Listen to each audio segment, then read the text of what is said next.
नमस्कार मेरे प्यारे साथियों। तो दोस्तों आज हम इस वीडियो में डिस्कस करने वाले हैं जीके जीएस के 40 महत्वपूर्ण प्रश्नों को। ठीक है, वीडियो को पूरा देखिएगा दोस्तों। चलिए शुरू करते हैं आज का सबसे पहला सवाल। दोस्तों सबसे पहला सवाल देखिएगा, आज का क्या कर रहे हैं। सबसे पहला सवाल है कि हड़प्पा काल इनमें से कौन सा नगर 3 भागों में विभाजित था। दोस्तों इनमें जो कौन सा नगर है वो 3 भागों में विभाजित था। ठीक है, बात करेंगे तो ऑप्शन नंबर इसका डी हो जाएगा दोस्तों। धौलावीरा जो है ये 3 भागों में विभाजित था। सबसे पहले बात करेंगे कि हड़प्पा काल को दोस्तों सिंधु घाटी सभ्यता काल भी कहा जाता है, यानी हड़प्पा काल को सिंधु घाटी सभ्यता भी कहा जाता है। ठीक है, ये आपको ध्यान रखना है। अगर बात करेंगे हड़प्पा काल जो सिंधु घाटी सभ्यता जो काल है वो 2500 ईसा पूर्व से लेकर, दोस्तों याद रखिएगा 2500 ईसा पूर्व से लेकर 1750 ईसा पूर्व तक इसका काल माना जाता है। ठीक है, ये आपको ध्यान रखना। देखिए अलग अलग विद्वानों के द्वारा अलग अलग इसका काल बताया गया है। ठीक है, लेकिन एक्चुअल जो काल माना जाता है वो 2500 ईसा पूर्व से लेकर 1750 ईसा पूर्व तक इसका काल माना जाता है। ठीक है, ये आपको ध्यान रखना है। सिंधु घाटी सभ्यता जो है, हड़प्पा सभ्यता, वो सिंधु नदी किनारे बसा हुआ था। ठीक है, मेन रूप से ये आपको ध्यान रखना है। ठीक है, तो हड़प्पा काल इनमें से कौन सा नगर 3 भागों में विभाजित था, तो धौलावीरा। धौलावीरा पड़ता कहाँ है दोस्तों, ये मेन रूप से है गुजरात में। कहाँ है, गुजरात में दोस्तों, याद रखिएगा कहाँ है, गुजरात में धौलावीरा है। ठीक है, अगर बात करते हैं दोस्तों मोहनजोदड़ो के बारे में, याद रखिएगा कि मोहनजोदड़ो कहाँ स्थित है, तो ये दोस्तों पाकिस्तान के सिंध प्रांत के लरकना जिले में है। ठीक है, याद रखिएगा कि पाकिस्तान के, ठीक है, पाकिस्तान के सिंध प्रांत के, ठीक है, सिंध प्रांत के लरकना जिले में स्थित है। याद रखिएगा लरकना जिले में स्थित है दोस्तों। कौन, तो जिले में स्थित है। ठीक है, कौन दोस्तों, मोहनजोदड़ो। अगर बात करते हैं कि मोहनजोदड़ो को मृतकों का टीला भी कहा जाता है। क्या कहा जाता है, मृतकों का टीला। ठीक है, ये आपको ध्यान रखना है दोस्तों। अगर बात करते हैं कि सबसे बड़ा जो स्नानागार प्राप्त हुआ है, सबसे बड़ा स्नानागार वो कहाँ से प्राप्त हुआ है, सबसे बड़ा, ठीक है, स्नानागार वो मोहनजोदड़ो से प्राप्त हुआ दोस्तों। स्नानागार ये कहाँ से प्राप्त हुआ है, तो मोहनजोदड़ो से सबसे बड़ा स्नानागार प्राप्त हुआ है। ठीक है, ये आपको ध्यान रखना है दोस्तों। अगर बात करते हैं कालीबंगन दोस्तों, ये कहाँ स्थित है, ये दोस्तों राजस्थान में स्थित है। कहाँ स्थित है, कालीबंगन राजस्थान में स्थित है। ठीक है, ये आपको ध्यान रखना है। कालीबंगन कहाँ है, राजस्थान में। लोथल दोस्तों कहाँ है, ये दोस्तों गुजरात में है लोथल। ठीक है, ये भी आपको ध्यान रखना है। ये सब क्या है, लोथल, कालीबंगन, मोहनजोदड़ो, धौलावीरा, ठीक है, ये सब क्या है दोस्तों, हड़प्पा कालीन स्थल है। ठीक है, ये आपको ध्यान रखना। अगर बात करते हैं कि लोथल दोस्तों किस नदी के किनारे है, तो लोथल जो है ये भोगवा नदी के किनारे। कौन सा नदी, भोगवा नदी। ठीक है, भोगवा नदी दोस्तों। ठीक है, ये आपको ध्यान रखना है। अच्छा, कालीबंगन दोस्तों किस नदी किनारे है, तो दोस्तों ये घग्गर नदी किनारे है। ठीक है, याद रखिए घग्गर नदी के किनारे है कालीबंगन। अगर बात करते हैं दोस्तों कि मोहनजोदड़ो जो है ये किस नदी किनारे है, तो मोहनजोदड़ो जो है ये सिंधु नदी के किनारे। कौन सी नदी, सिंधु नदी। ठीक है, ये आपको ध्यान रखना है दोस्तों। सिंधु नदी की जो लंबाई है ये 2880 किलोमीटर है। सिंधु की 5 सहायक नदी है दोस्तों, झेलम, चिनाब, सतलज, रावी और ब्यास। ठीक है, सबसे बड़ी सहायक नदी सिंधु का चिनाब है। ठीक है, ये आपको ध्यान रखना है। तो ये आपको ध्यान रखना दोस्तों कि कालीबंगन कहाँ से, राजस्थान में। सबसे बड़ा स्नानागार कहाँ से प्राप्त हुआ था, तो मोहनजोदड़ो से प्राप्त हुआ था। मोहनजोदड़ो कहाँ है, पाकिस्तान के सिंध प्रांत के लरकना जिले में स्थित है मोहनजोदड़ो। ठीक है, चलिए अगला सवाल देखते हैं दोस्तों। अगला सवाल देखिएगा, अगला सवाल आपके सामने है, सेकंड नंबर सवाल देखिए। टोटल हम दोस्तों इसमें 40 प्रश्नों को डिस्कस करने वाले हैं। ठीक है, चलिए अगला सवाल देखिएगा दोस्तों। सेकंड नंबर सवाल है कि असहयोग आंदोलन किस वर्ष प्रारंभ हुआ दोस्तों। तो आपको पता होगा कि असहयोग जो आंदोलन ये 1920 में प्रारंभ हुआ था। कब प्रारंभ हुआ था, 1920 में प्रारंभ हुआ था दोस्तों। ये कब से कब तक चला था, तो ये 1922 तक चला था। फिर दोस्तों इसको 1922 में क्या कर दिया गया था, स्थगित कर दिया गया था। क्यों, क्योंकि दोस्तों चौरा चौरी कांड हुआ था। आपको ध्यान रखना है कि चौरा चौरी जो कांड हुआ था, चौरा चौरी जो कांड हुआ था दोस्तों, ये कब हुआ था, ये 5 फरवरी, याद रखिएगा 5 फरवरी 1922 में हुआ था। ठीक है, और इसको 11 फरवरी 1922 को, ठीक है, याद रखिएगा 11 फरवरी 1922 को असहयोग आंदोलन को स्थगित कर दिया गया था मेन रूप से। ठीक है, डेट एक्चुअल याद रखिएगा कि असहयोग आंदोलन को प्रारंभ तो हुआ था कब, 1920 में, लेकिन इसको स्थगित कब कर दिया गया था, तो 11 फरवरी 1922 को स्थगित कर दिया गया था। असहयोग आंदोलन किसके द्वारा प्रारंभ किया गया था, महात्मा गांधी के द्वारा।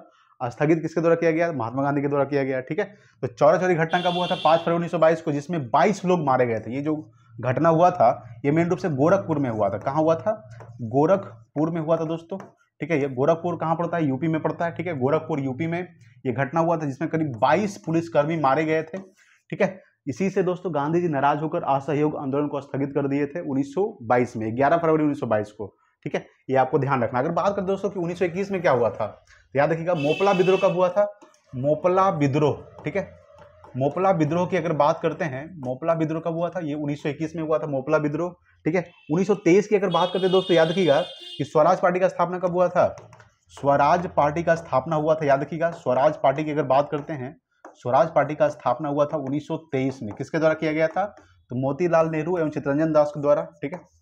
मोतीलाल नेहरू, ठीक है, मोतीलाल नेहरू, ठीक है, एवं चित्तरंजन दास, ठीक है, याद रखिएगा, चित्तरंजन दास के द्वारा किया गया था, ठीक है। तो मोतीलाल नेहरू एवं चित्तरंजन दास के द्वारा 1923 में स्वराज पार्टी का स्थापना किया गया था। 1921 में दोस्तों मोपला विद्रोह हुआ था। कहां हुआ था मोपला विद्रोह? ये मेन रूप से केरल में हुआ था। कहां हुआ था? केरल में मोपला विद्रोह हुआ था 1921 में। 1920 में दोस्तों क्या हुआ था? तो असहयोग आंदोलन को स्थगित कर दिया गया था। सॉरी, असहयोग आंदोलन क्या हुआ था? प्रारंभ हुआ था 1922 में, इसको स्थगित कर दिया गया था। क्यों? क्योंकि चौरी चौरी घटना हुआ था जिसमें 22 पुलिसकर्मी मारे गए थे, ठीक है।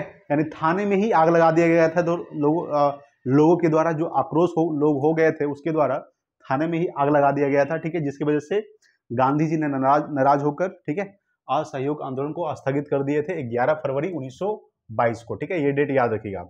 1919 को दोस्तों क्या हुआ था? याद रखिएगा, जालियांवाला बाग हत्याकांड हुआ था 13 अप्रैल 1919 को, ठीक है, जिसमें बहुत सारे लोग मारे गए थे। जालियांवाला बाग हत्याकांड की जांच के लिए हंटर राय को गठन किया गया था, ठीक है। मॉन्टेग्यू जेम्सफोर्ड सुधार एक्ट कब हुआ था? 1919 में हुआ था, ठीक है। रॉलेट एक्ट कब हुआ था? जिसे रॉलेट एक्ट को काला कानून भी कहा जाता है, ये भी 1919 में हुआ था, ठीक है। ये डेट भी बहुत इंपॉर्टेंट है दोस्तों, ठीक है, ये आपको ध्यान रखना है। देखिए, मार्ले मिंटो एक्ट हुआ था 1909 में, और मॉन्टेग्यू जेम्सफोर्ड सुधार कब हुआ था? 1919 में हुआ था। 1919 में 3 घटना याद रखिएगा। कौन कौन सा? सबसे पहले तो जालियांवाला बाग हत्याकांड 13 अप्रैल 1919 को, ठीक है, अमृतसर पंजाब में हुआ था। अगर बात करते हैं, जनरल डायर ने गोली चलाने का आदेश दिया था दोस्तों, ठीक है। उसके बाद बात करते हैं 1919 में मॉन्टेग्यू जेम्सफोर्ड सुधार एक्ट। उसके बाद रॉलेट एक्ट, जिसे काला कानून भी कहा जाता है। यानी कि रॉलेट एक्ट में क्या था? बिना अपील, बिना दलील या फिर बिना वकील का कानून भी कहा जाता है दोस्तों। किसको? तो रॉलेट एक्ट को, ठीक है, ये आपको ध्यान रखना है। तो असहयोग आंदोलन किस वर्ष प्रारंभ हुआ था? 1920, यानी कि ऑप्शन नंबर क्या हो जाएगा इसका? बी हो जाएगा, ठीक है। चलिए अगला सवाल देखते हैं। अगला सवाल आपके सामने दोस्तों 3 नंबर सवाल देखिएगा। 3 नंबर सवाल बहुत इंपॉर्टेंट है। चलिए इसको करते हैं 3 नंबर सवाल को। 3 नंबर सवाल क्या कर रहा है आपके सामने? 3 नंबर सवाल है कि सिकंदर के संबंध में कौन सा कथन सत्य पूछ रहा है, ठीक है, सत्य पूछ रहा है। सबसे पहला कथन क्या है? कि इसका जन्म 356 ईसा पूर्व में हुआ था दोस्तों। ये कथन सही है। कथन 1 क्या है दोस्तों? सही है। इन्होंने भारत विजय अभियान 326 ईसा पूर्व में प्रारंभ किया था, ये भी सही है दोस्तों। सिकंदर की मृत्यु 323 ईसा पूर्व में हुआ था बेबीलोन में, ये भी दोस्तों क्या है? सही है। यानी कि कहने का मतलब है तीनों का तीनों सही है, ठीक है। तो यानी कि इसका ऑप्शन देख लेते हैं। सबसे पहले बात करेंगे ऑप्शन। देखिए, डेट आपको याद रखना है, ठीक है। इसका जन्म कब हुआ था? 356 ईसा पूर्व में हुआ था सिकंदर का जन्म, ठीक है। इन्होंने 326 ईसा पूर्व में भारत को जीतने के लिए, ठीक है, प्रारंभ किया था 326 ईसा पूर्व में। लेकिन 3 साल के बाद 323 ईसा पूर्व में इनका बेबीलोन में मृत्यु हो गया था। किनका? तो सिकंदर का। ये तीनों कथन सही है, ठीक है। अगर हम बात करते हैं, यहाँ पे समझिएगा, देखिए, यानी कि ऑप्शन नंबर क्या हो जाएगा? ऑप्शन नंबर सी हो जाएगा। 1 2 3 सही है, ठीक है। चलिए अगला सवाल देखते हैं, 4 नंबर सवाल। 4 नंबर सवाल क्या कह रहा है आपके सामने? 4 नंबर सवाल बहुत इंपॉर्टेंट सवाल है। सवाल है 4 नंबर कि भारतीय संविधान सभा में कुल कितनी महिला सदस्य थी? भारतीय संविधान सभा में कुल कितनी महिला सदस्य थी, ठीक है, ये आपको ध्यान रखना है। तो 15 महिला सदस्य थी। कितना महिला सदस्य थी? 15। टोटल सदस्यों की संख्या भारतीय संविधान में, कुल सदस्यों की संख्या कितना था? तो 389 था, ठीक है। कुल सदस्यों की संख्या, ये आपको ध्यान रखना है। कुल सदस्यों की संख्या कितना था? तो कुल सदस्यों की जो संख्या थी, ये आपको ध्यान रखना है, कितना थी? तो 389 था। अगर बात करते हैं, जब विभाजन हो गया भारत जब 2 भागों में बढ़ गया था, हिंदुस्तान और पाकिस्तान, तो टोटल भारत में कितने सदस्य बच गए? तो 299 सदस्य बच गए। विभाजन के बाद भारत में कितने सदस्य बच गए? तो 299। याद रखिएगा कि विभाजन के बाद, ठीक है, विभाजन के बाद भारत में, ठीक है, भारत में कितने सदस्य बच गए, ये आपको ध्यान रखना है। कितने सदस्य बच गए, ठीक है। तो 299, ठीक है, 299 सदस्य बच गए थे, ये आपको ध्यान रखना है। तो भारतीय संविधान सभा में कुल कितनी महिला सदस्य थी? तो मेन रूप से आपको याद रखना है 15 महिला सदस्य थी। कितनी महिला सदस्य थी? 15, ठीक है। चलिए अगला सवाल देखते हैं। अगला सवाल देखिएगा, 5 नंबर सवाल देखिए, ठीक है। देखिए दोस्तों, 5 नंबर सवाल का क्या कह रहा है आपके सामने? 5 नंबर सवाल है कि भारतीय संविधान में कौन सा अनुच्छेद मानव के क्रय विक्रय तथा बेगार मजदूरी करने पर प्रतिबंध लगाता है? तो अनुच्छेद 23 दोस्तों, ठीक है, याद रखिएगा अनुच्छेद 23 क्या करता है? तो भारतीय संविधान में जो अनुच्छेद 23 है ये मानव के क्रय विक्रय तथा बेगार मजदूरी करने पर प्रतिबंध लगाता है, ठीक है। अगर बात करते हैं दोस्तों अनुच्छेद 15 में क्या है, तो धर्म जाति, ठीक है, याद रखिएगा धर्म, ठीक है दोस्तों, जाति लिंग, धर्म जाति लिंग के आधार पर भेदभाव निषेध करना, धर्म जाति, ठीक है, लिंग के आधार पर, याद रखिएगा लिंग के आधार पर भेदभाव, ठीक है, भेदभाव क्या करना, निषेध करना, यानी कि भेदभाव नहीं करना, मेन रूप से धर्म के आधार पर, जाति के आधार पर या फिर लिंग के आधार पर मेन रूप से भेद नहीं करना, यह अनुच्छेद 15 में कहा जाता है। क्या कहा जाता है? अनुच्छेद 15। अनुच्छेद 16 में क्या है दोस्तों, याद रखिएगा लोक नियोजन में अवसर की समता, ठीक है, लोक नियोजन में, ठीक है, याद रखिएगा लोक नियोजन में अवसर की, ठीक है, अवसर की समता, ठीक है, ये आपको ध्यान रखना। अनुच्छेद 16 में क्या है? अनुच्छेद 16 में है लोक नियोजन में अवसर की समता। अनुच्छेद 18 में क्या है दोस्तों? उपाधियों का अंत है। क्या है? उपाधियों का अंत, याद रखिएगा उपाधियों का अंत, ठीक है, ये किसमें है? तो अनुच्छेद 18 में क्या है? उपाधियों का अंत। अनुच्छेद 15 में लोक नियोजन में अवसर की समता। अनुच्छेद 23 में क्या कहा गया है कि क्रय विक्रय तथा बेगार मजदूरी करने पर प्रतिबंध लगाना। अनुच्छेद 15 में क्या है? धर्म जाति लिंग के आधार पर भेदभाव नहीं करना, मेन रूप से, ठीक है, ये अनुच्छेद 15 में है दोस्तों, ठीक है, ये आपको ध्यान रखना है। चलिए अगला सवाल देखते हैं दोस्तों। अगला सवाल देखिएगा 6 नंबर सवाल, देखिए क्या कर रहा है। 6 नंबर सवाल क्या कर रहा है आपके सामने, पानी का क्वथनांक कितना होता है दोस्तों? पानी का जो क्वथनांक बिंदु होता है यानी कितना डिग्री सेल्सियस पे खौलता है, आपको ध्यान रखना है 100 डिग्री सेल्सियस पे पानी खौल जाता है। 0 डिग्री सेल्सियस पर क्या होता है दोस्तों? पानी जम जाता है। 0 डिग्री सेल्सियस पर पानी जम जाता है। और 4 डिग्री सेल्सियस पर पानी क्या होता है? अधिकतम होता है। 4 डिग्री सेल्सियस पर पानी का घनत्व अधिकतम होता है, ठीक है, 4 डिग्री सेल्सियस पर पानी का जो घनत्व होता है, डेंसिटी, ठीक है, ये आपको ध्यान रखना है, वो अधिकतम होता है। क्या होता है? अधिकतम, ठीक है, ये आपको ध्यान रखना है दोस्तों। 373 डिग्री सेल्सियस अगर बात करते हैं, जैसे कि केल्विन को, ठीक है, केल्विन को सेल्सियस को केल्विन बदलने के लिए 273 ऐड किया जाता है। अगर बात करते हैं कि सेल्सियस है, ठीक है, सेल्सियस को केल्विन में बदलने के लिए, अगर सेल्सियस है दोस्तों उसको केल्विन में बदलने के लिए इसमें क्या किया जाता है? 273 को ऐड किया जाता है। अगर मान के चलिए कि 100 डिग्री सेल्सियस है, ठीक है, 100 डिग्री सेल्सियस है, इसको केल्विन में बदलना है, केल्विन में, ठीक है, तो क्या करेंगे? इसमें 273 ऐड कर देंगे, तो क्या हो जाएगा? ये 373 हो जाएगा। क्या हो जाएगा? 373 केल्विन हो जाएगा। क्या हो जाएगा? 373 केल्विन, ठीक है, ये आपको ध्यान रखना है। तो ये आपको मेन रूप से दिमाग में ध्यान रखना है कि सेल्सियस को केल्विन में बदलने के लिए 273 ऐड किया जाता है, यानी कि जोड़ा जाता है, ठीक है, ये आपको ध्यान रखना है। तो पानी का क्वथनांक कितना होता है दोस्तों? 100 डिग्री सेल्सियस होता है, ठीक है, पानी का घनत्व अधिकतम होता है 4 डिग्री सेल्सियस, ठीक है, और 0 डिग्री सेल्सियस पे क्या होता है? पानी जम जाता है, ठीक है। चलिए अगला सवाल देखते हैं। 7 नंबर सवाल देखिएगा क्या कर रहा है। 7 नंबर सवाल आपके सामने है दोस्तों। देखिए 7 नंबर सवाल है कि पादप कोशिका की कोशिका भित्ति किससे बनी होती है दोस्तों? याद रखिएगा दोस्तों, पेक्टिन और सेलुलोज दोनों की बनी होती है, यानी बी और सी दोनों हो जाएगा। क्या हो जाएगा? बी और सी दोनों, यानी पेक्टिन और सेलुलोज दोनों की बनी होती है, बी और सी दोनों हो जाएगा। मेन रूप से पादप कोशिका की जो कोशिका भित्ति होती है वो पेक्टिन और सेलुलोज की बनी होती है, ठीक है, ये आपको ध्यान रखना। अगर बात करते हैं कोशिका के बारे में, सबसे पहले समझिएगा कि कोशिका का खोज किसने किया था, ठीक है। सबसे पहले बात करते हैं कि कोशिका का खोज किया था रॉबर्ट हुक ने किया था। किसने किया था? रॉबर्ट हुक दोस्तों, ठीक है, याद रखिएगा कि रॉबर्ट हुक ने, ठीक है, ये आपको ध्यान रखना है, मृत कोशिका खोज किया था, ठीक है, मृत कोशिका, ठीक है, खोज कब किए थे ये आपको ध्यान रखना है। ये खोज किए थे, कब किए थे इसका खोज, ठीक है, ये किए थे 1665 में। कब किए थे? 1665 ईस्वी में किए थे। अगर बात करते हैं कि रॉबर्ट हुक ने मृत कोशिका खोज किया था, जीवित कोशिका खोज किसने किया था? तो जीवित कोशिका खोज किए थे एंटोनी वॉन लुवेनहॉक, ठीक है, जीवित कोशिका खोज किए थे, ये आपको ध्यान रखना है, किसने किया था? तो एंटोनी वॉन लुवेनहॉक, लुवेन, ठीक है, लुवेन, ठीक है। देखिए दोस्तों बात करते हैं लुवेनहॉक, ठीक है, लुवेनहॉक, ठीक है, ये आपको ध्यान रखना है। अगर बात करते हैं कि जीवित कोशिका खोज किया था एंटोनी वॉन लुवेकॉक ने, कब किया था? तो 1674 में किए थे। कब किए थे? 1674 में एंटोनी वॉन लुवेकॉक ने जीवित कोशिका खोज किया था और मृत कोशिका खोज किए थे 1665 में रॉबर्ट हुक ने। ठीक है, ये आपको ध्यान रखना। अगर बात करते हैं कि कोशिका का अध्ययन क्या कहा जाता है, तो कोशिका का जो अध्ययन है दोस्तों, ये आपको ध्यान रखना है, कोशिका का जो अध्ययन है ये साइटोलॉजी कहलाता है। क्या कहलाता है? साइटोलॉजी। ठीक है, ये आपको ध्यान रखना है। अगर बात करते हैं कि कोशिका का अध्ययन साइटोलॉजी कहलाता है। मृत कोशिका खोज एंटोनी वॉन लुवेकॉक ने 1674 में किया था और रॉबर्ट हुक ने मृत कोशिका खोज किया था 1665 में। ठीक है, ये आपको ध्यान रखना है दोस्तों। चलिए अगला सवाल देखते हैं। अगला सवाल आपके सामने क्या कर रहा है? अगला सवाल है 8 नंबर सवाल, देखिएगा।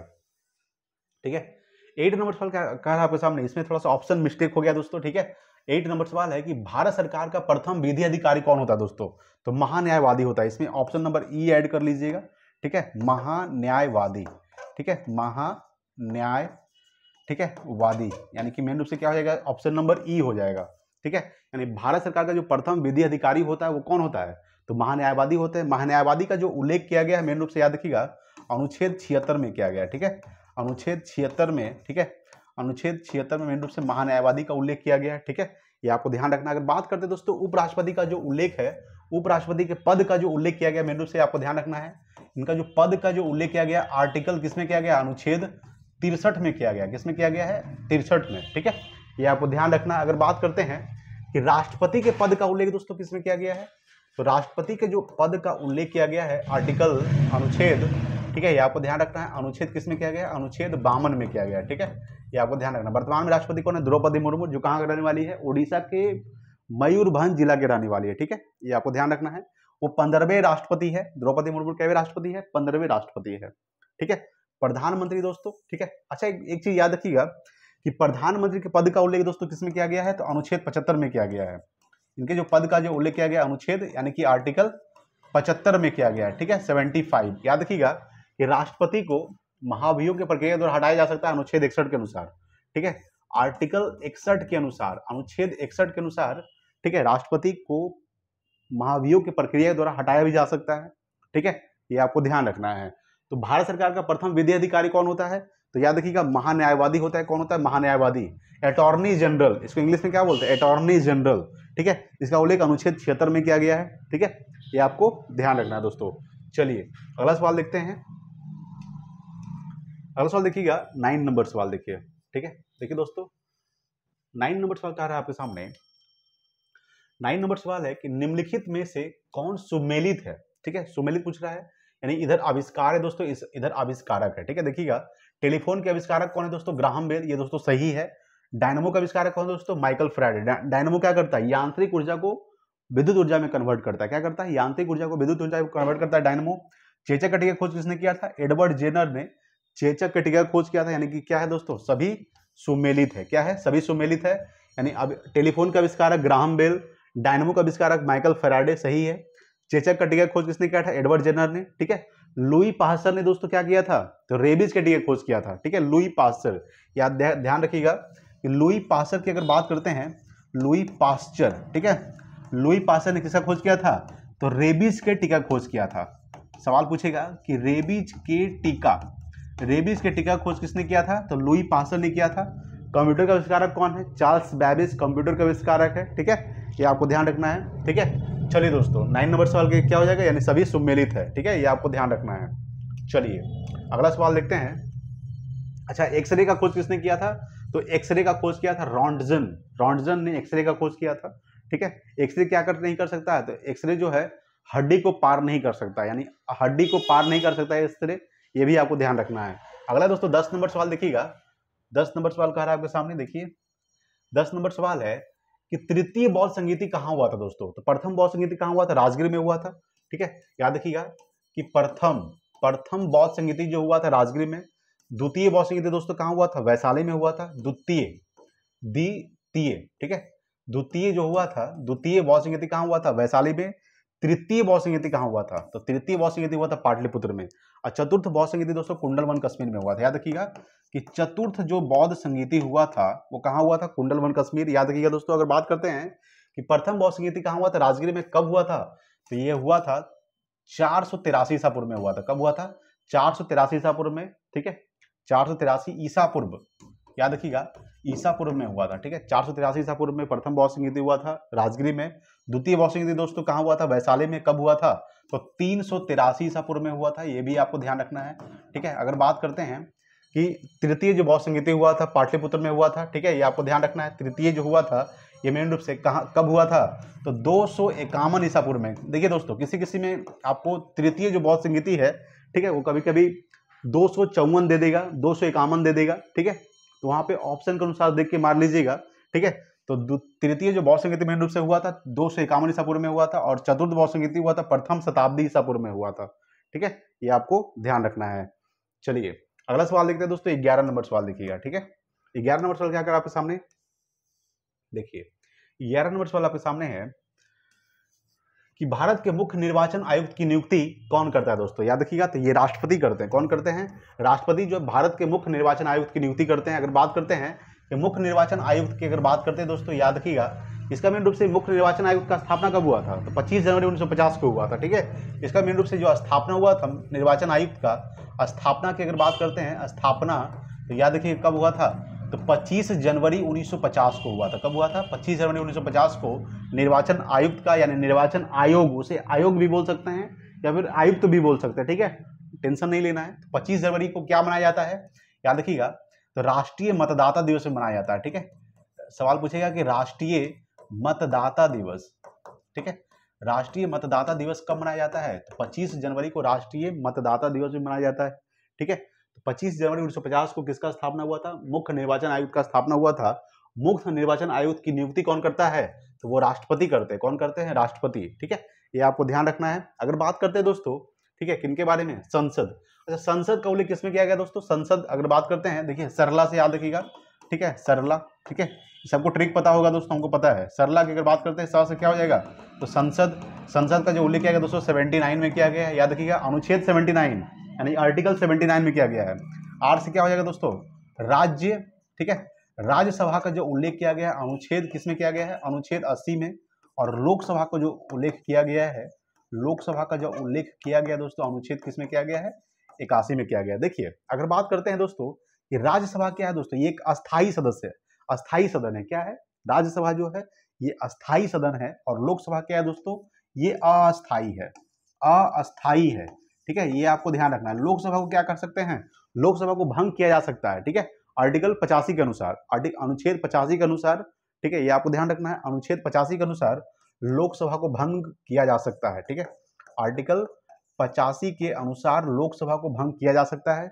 और राज्यसभा क्या है दोस्तों? ये अस्थाई सदस्य है, राज्यसभा को भंग नहीं किया जा सकता है, ठीक है। ये आपको ध्यान रखना है दोस्तों। राज्यसभा को क्या कहा जाता है? उच्च सदन। लोकसभा को निम्न सदन कहा जाता है। राज्यसभा को उच्च सदन और लोकसभा को निम्न सदन कहा जाता है, ठीक है। ये भी आपको ध्यान रखना है। अगर बात करते हैं दोस्तों कि भारत के मुख्य निर्वाचन आयुक्त की नियुक्ति कौन करता है, तो वो राष्ट्रपति करते हैं, ठीक है। चलिए, अच्छा, उपराष्ट्रपति बताए थे अभी कि उपराष्ट्रपति पद का उल्लेख अनुच्छेद 63 में किया गया है, प्रधानमंत्री पद का उल्लेख अनुच्छेद 75 में, और राष्ट्रपति अनुच्छेद 52 में, ठीक है। अगर बात करते हैं राष्ट्रपति के बारे में, यहाँ पे समझिएगा कि राष्ट्रपति को क्या किया जा सकता है? तो अनुच्छेद 61 के अनुसार, ठीक है, महाभियोग की प्रक्रिया के द्वारा उसको हटाया जा सकता है, ठीक है। ये भी आपको ध्यान रखना है। चलिए अगला सवाल देखिएगा, 12 नंबर सवाल देखिए, ठीक है। 12 नंबर सवाल दोस्तों क्या कर रहा है आपके सामने? 12 नंबर सवाल है कि भारत में बाघ परियोजना कब शुरू की गई दोस्तों? याद रखिएगा, तो ये 1973 में शुरू किया गया है। भारत में जो बाघ परियोजना है मेन रूप से 1973 में शुरू किया गया था। 1972 में वन जीव अभ्यारण्य दोस्तों, याद रखिएगा, वन जीव संरक्षण अधिनियम जो है, वन जीव संरक्षण अधिनियम, ठीक है, वन्य, ठीक है, वन्य जीव संरक्षण अधिनियम, याद रखिएगा, वन्य जीव संरक्षण जो अधिनियम है वो कब आया था? अधिनियम की अगर बात करते हैं तो ये मेन रूप से 1972 में आया था, ठीक है। याद रखिएगा 1971 में क्या हुआ था? तो बांग्लादेश से दोस्तों आजाद हुआ था, याद रखिएगा, ठीक है। बांग्लादेश एक नया देश बना था। बांग्लादेश आजाद कब हुआ था दोस्तों? बांग्लादेश जब आजाद हुआ था, कब हुआ था? 1971 में हुआ था, याद रखिएगा। 1984 की बात करते हैं दोस्तों, भोपाल गैस कांड हुआ था, याद रखिएगा, ठीक है, भोपाल गैस कांड, ठीक है, कब हुआ था दोस्तों? भोपाल गैस कांड जो हुआ था ये 1984 में हुआ था, भोपाल में हुआ था, जिसमें दोस्तों कौन सा गैस रिसाव हुआ था? तो गैस जो रिसाव हुआ था, ठीक है, गैस जो रिसाव हुआ था उस गैस का नाम क्या है? तो दोस्तों मिथाइल आइसोसाइनेट, ठीक है, याद रखिएगा, मिथाइल आइसोसाइनेट, ठीक है, मिथाइल आइसोसाइनेट दोस्तों, ठीक है, ये आपको ध्यान रखना। अगर बात करते हैं दोस्तों, समझिएगा यहाँ पे देखिए, तो भारत में बाघ परियोजना कब शुरू की गई? 1973 में। 1972 में क्या हुआ था? वन्य जीव संरक्षण अधिनियम। 1971 दोस्तों बांग्लादेश आजाद हुआ था। किससे आजाद हुआ था? पाकिस्तान से। ठीक है, पाकिस्तान से आजाद हुआ बांग्लादेश। बांग्लादेश की राजधानी क्या है दोस्तों? बांग्लादेश की राजधानी है ढाका। क्या है? ढाका जो है बांग्लादेश की राजधानी है, और टका जो है, टका ये बांग्लादेश की मुद्रा है। ठीक है, ये आपको ध्यान रखना। अगर बात करते हैं कि बांग्लादेश के अगर बारे में बात करते हैं तो भारत के 5 राज्य, ठीक है, भारत के 5 राज्य बांग्लादेश के साथ सीमा साझा करता है। यानी कि सबसे ज्यादा भारत जो है वो बांग्लादेश के साथ सीमा साझा करता है। कितना किलोमीटर? तो याद रखिएगा 4096 किलोमीटर। कितना किलोमीटर? 4096 किलोमीटर। ठीक है, 4096 किलोमीटर बांग्लादेश जो है, भारत जो है वो बांग्लादेश के साथ सीमा साझा करता है। ठीक है, सबसे ज्यादा कौन सा राज्य भारत के बांग्लादेश के साथ सीमा साझा करता है? तो वेस्ट बंगाल यानी कि पश्चिम बंगाल। ठीक है, ये भी आपको ध्यान रखना है। और 1984 में भोपाल गैस कांड हुआ था, जिसमें दोस्तों कौन सा गैस रिसाव हुआ था? मिथाइल आइसोसाइनेट हुआ था। ठीक है, चलिए अगला सवाल देखेंगे। अगला सवाल आपके सामने क्या कह रहा है दोस्तों? अगला सवाल है 13 नंबर सवाल। देखिएगा 13 नंबर सवाल आपके सामने क्या कह रहा है? 13 नंबर सवाल है कि किस प्रकार की मिट्टी में आयरन एवं सिलिका की बहुलता होती है? यानी कि आयरन और सिलिका जो सबसे ज्यादा किस मिट्टी में पाया जाता है? ठीक है, ये आपको ध्यान रखना है। तो दोस्तों याद रखिएगा लेटेराइट मिट्टी में पाया जाता है। किस मिट्टी में? लेटेराइट मिट्टी। ठीक है, अगर बात करते हैं दोस्तों काली मिट्टी को कौन सा मिट्टी कहा जाता है? याद रखिएगा काली मिट्टी को दोस्तों रेगुर मिट्टी कहा जाता है। रेगुर मिट्टी। ठीक है, ये आपको ध्यान रखना है। काली मिट्टी को कौन सा मिट्टी कहा जाता है? रेगुर मिट्टी। ठीक है, काली मिट्टी में किसकी खेती की जाती है? तो काली मिट्टी में दोस्तों याद रखिए कपास की खेती की जाती है। किसकी खेती की जाती है? कपास की। ठीक है, ये आपको ध्यान रखना है। सबसे ज्यादा जो काली मिट्टी है महाराष्ट्र में, गुजरात में, ठीक है, पाया जाता है काली मिट्टी। ठीक है, अगर बात करें दोस्तों कि भारत में सबसे ज्यादा मिट्टी कौन सा पाया जाता है, ये आपको ध्यान रखना है कि भारत में सबसे ज्यादा मिट्टी कौन सा पाया जाता है? तो जलोढ़ मिट्टी सबसे ज्यादा पाया जाता है। कितना परसेंट? 40% दोस्तों। ठीक है, याद रखिएगा कि 40% जलोढ़ मिट्टी पूरे भारत में पाया जाता है। ठीक है, तो किस प्रकार की मिट्टी में आयरन और सिलिका होता है? तो लेटेराइट मिट्टी में दोस्तों आयरन और सिलिका होता है। आयरन का संकेत क्या होता है? तो ये आपको ध्यान रखना, आयरन का संकेत होता है दोस्तों Fe, यानी Fe होता है। ठीक है, इसका परमाणु संख्या 26 होता है। ठीक है, आयरन को क्या कहा जाता है? लोहा, है ना। चलिए अगला सवाल देखते हैं। 14 नंबर सवाल देखिएगा। ठीक है, देखिए दोस्तों 14 नंबर सवाल कह रहा है आपके सामने। 14 नंबर सवाल क्या कह रहा है आपके सामने? 14 नंबर सवाल है कि केंद्रीय चावल अनुसंधान केंद्र कहाँ स्थित है दोस्तों? ये कटक में है। कहाँ? कटक उड़ीसा में। ठीक है, याद रखिएगा कि कटक उड़ीसा में केंद्रीय चावल अनुसंधान केंद्र स्थित है। अगर बात करते हैं, ठीक है,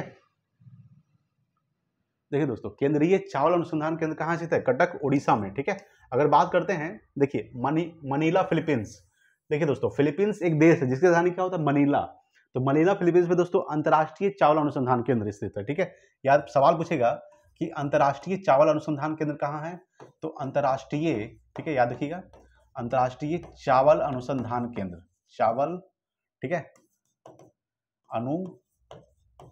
अनुसंधान जो केंद्र है मेन रूप से याद रखिएगा अंतर्राष्ट्रीय चावल अनुसंधान केंद्र कहाँ है दोस्तों? मनीला फिलीपींस में है। ठीक है, ये आपको ध्यान रखना है। केंद्रीय चावल अनुसंधान केंद्र कटक उड़ीसा में दोस्तों। ठीक है, ये आपको ध्यान रखना है। चलिए अगला सवाल देखिएगा। 15 नंबर सवाल देखिए दोस्तों क्या कर रहा है। 15 नंबर सवाल बहुत इंपॉर्टेंट है, देखिए। ठीक है दोस्तों 15 नंबर सवाल कह रहा है आपके सामने कि तीनों गोलमेज सम्मेलन, ठीक है दोस्तों, देखिए दोस्तों 15 नंबर सवाल कह रहा है कि तीनों गोलमेज सम्मेलन के समय इंग्लैंड का प्रधानमंत्री कौन था दोस्तों? तो ये ऑप्शन नंबर ए हो जाएगा। कौन थे? जेम्स रैमजे मैकडोनाल्ड था। कौन था? जेम्स रैमजे मैकडोनाल्ड जो थे, ये क्या थे? ये तीनों गोलमेज सम्मेलन, ठीक है, के समय इंग्लैंड के प्रधानमंत्री थे। सबसे पहले बात करेंगे तीनों गोलमेज सम्मेलन। प्रथम गोलमेज सम्मेलन कब हुआ था? याद रखिए दोस्तों ये 1930 में हुआ था प्रथम गोलमेज सम्मेलन। ठीक है, याद रखिएगा प्रथम जो हुआ था गोलमेज सम्मेलन 1930 में। दूसरा जो गोलमेज सम्मेलन हुआ था ये 1931 में हुआ था। ठीक है, याद रखिएगा। और तीसरा जो गोलमेज सम्मेलन हुआ था ये 1932 में हुआ था। कब हुआ था? 1932 में। ठीक है, ये आपको ध्यान रखना है। तीनों गोलमेज सम्मेलन में कौन भाग लिए थे? तीनों जो गोलमेज सम्मेलन में भाग लिए थे वो डॉक्टर भीमराव अंबेडकर थे। कौन थे? डॉक्टर भीमराव अंबेडकर दोस्तों तीनों गोलमेज सम्मेलन में भाग लेने वाले प्रथम व्यक्ति थे। ठीक है, तीनों गोलमेज सम्मेलन में कौन भाग लिए थे? डॉक्टर भीमराव अंबेडकर, याद रखिएगा। अच्छा, महात्मा गांधी ने कौन से गोलमेज सम्मेलन में भाग लिए थे? तो दूसरा गोलमेज सम्मेलन में कौन भाग लिए थे? महात्मा गांधी। ठीक है, महात्मा गांधी जो थे वो द्वितीय गोलमेज सम्मेलन में भाग लिए थे। और तीनों गोलमेज सम्मेलन में कौन भाग लिए थे? तो डॉक्टर भीमराव अंबेडकर। ठीक है, ये आपको ध्यान रखना है दोस्तों। अगर ये थोड़ा सा ध्यान रखिएगा कि 1931 में और कौन सा घटना हुआ था, याद रखिएगा 1931 में हुआ दोस्तों गांधी इरविन समझौता, 5 मार्च 1931 को। ठीक है, 5 मार्च 1931 को क्या हुआ था, गांधी और इरविन के बीच समझौता हुआ था, जिसे गांधी इरविन समझौता बोलते हैं। क्या बोलते हैं, गांधी इरविन समझौता। ठीक है, याद रखिएगा। गांधी इरविन समझौता कब हुआ था, गांधी इरविन से जो समझौता हुआ था ये 5 मार्च 1931 को हुआ था। ठीक है, 5 मार्च 1931 को गांधी और इरविन का भी समझौता हुआ था। 1932 में दोस्तों पूना पैक्ट हुआ था। एक और डेट याद रखिएगा, 1932 को क्या हुआ था, पूना पैक्ट हुआ था। 1932 में पूना पैक्ट हुआ था किसके बीच, महात्मा गांधी और डॉक्टर भीमराव अम्बेडकर के बीच। ठीक है, पूना पैक्ट कब हुआ था, पूना पैक्ट, ठीक है, कब हुआ था, ये 1932 में हुआ था। किसके बीच, महात्मा गांधी और डॉक्टर भीमराव अम्बेडकर के बीच हुआ था। ये थोड़ा सा डेट आपको ध्यान रखना है। सबसे पहला सवाल कि तीनों गोलमेज सम्मेलन के समय इंग्लैंड का प्रधानमंत्री कौन था, तो जेम्स रैमजे मैकडोनाल्ड था। ठीक है, तीनों गोलमेज सम्मेलन में कौन भाग लिए थे, डॉक्टर भीमराव अम्बेडकर।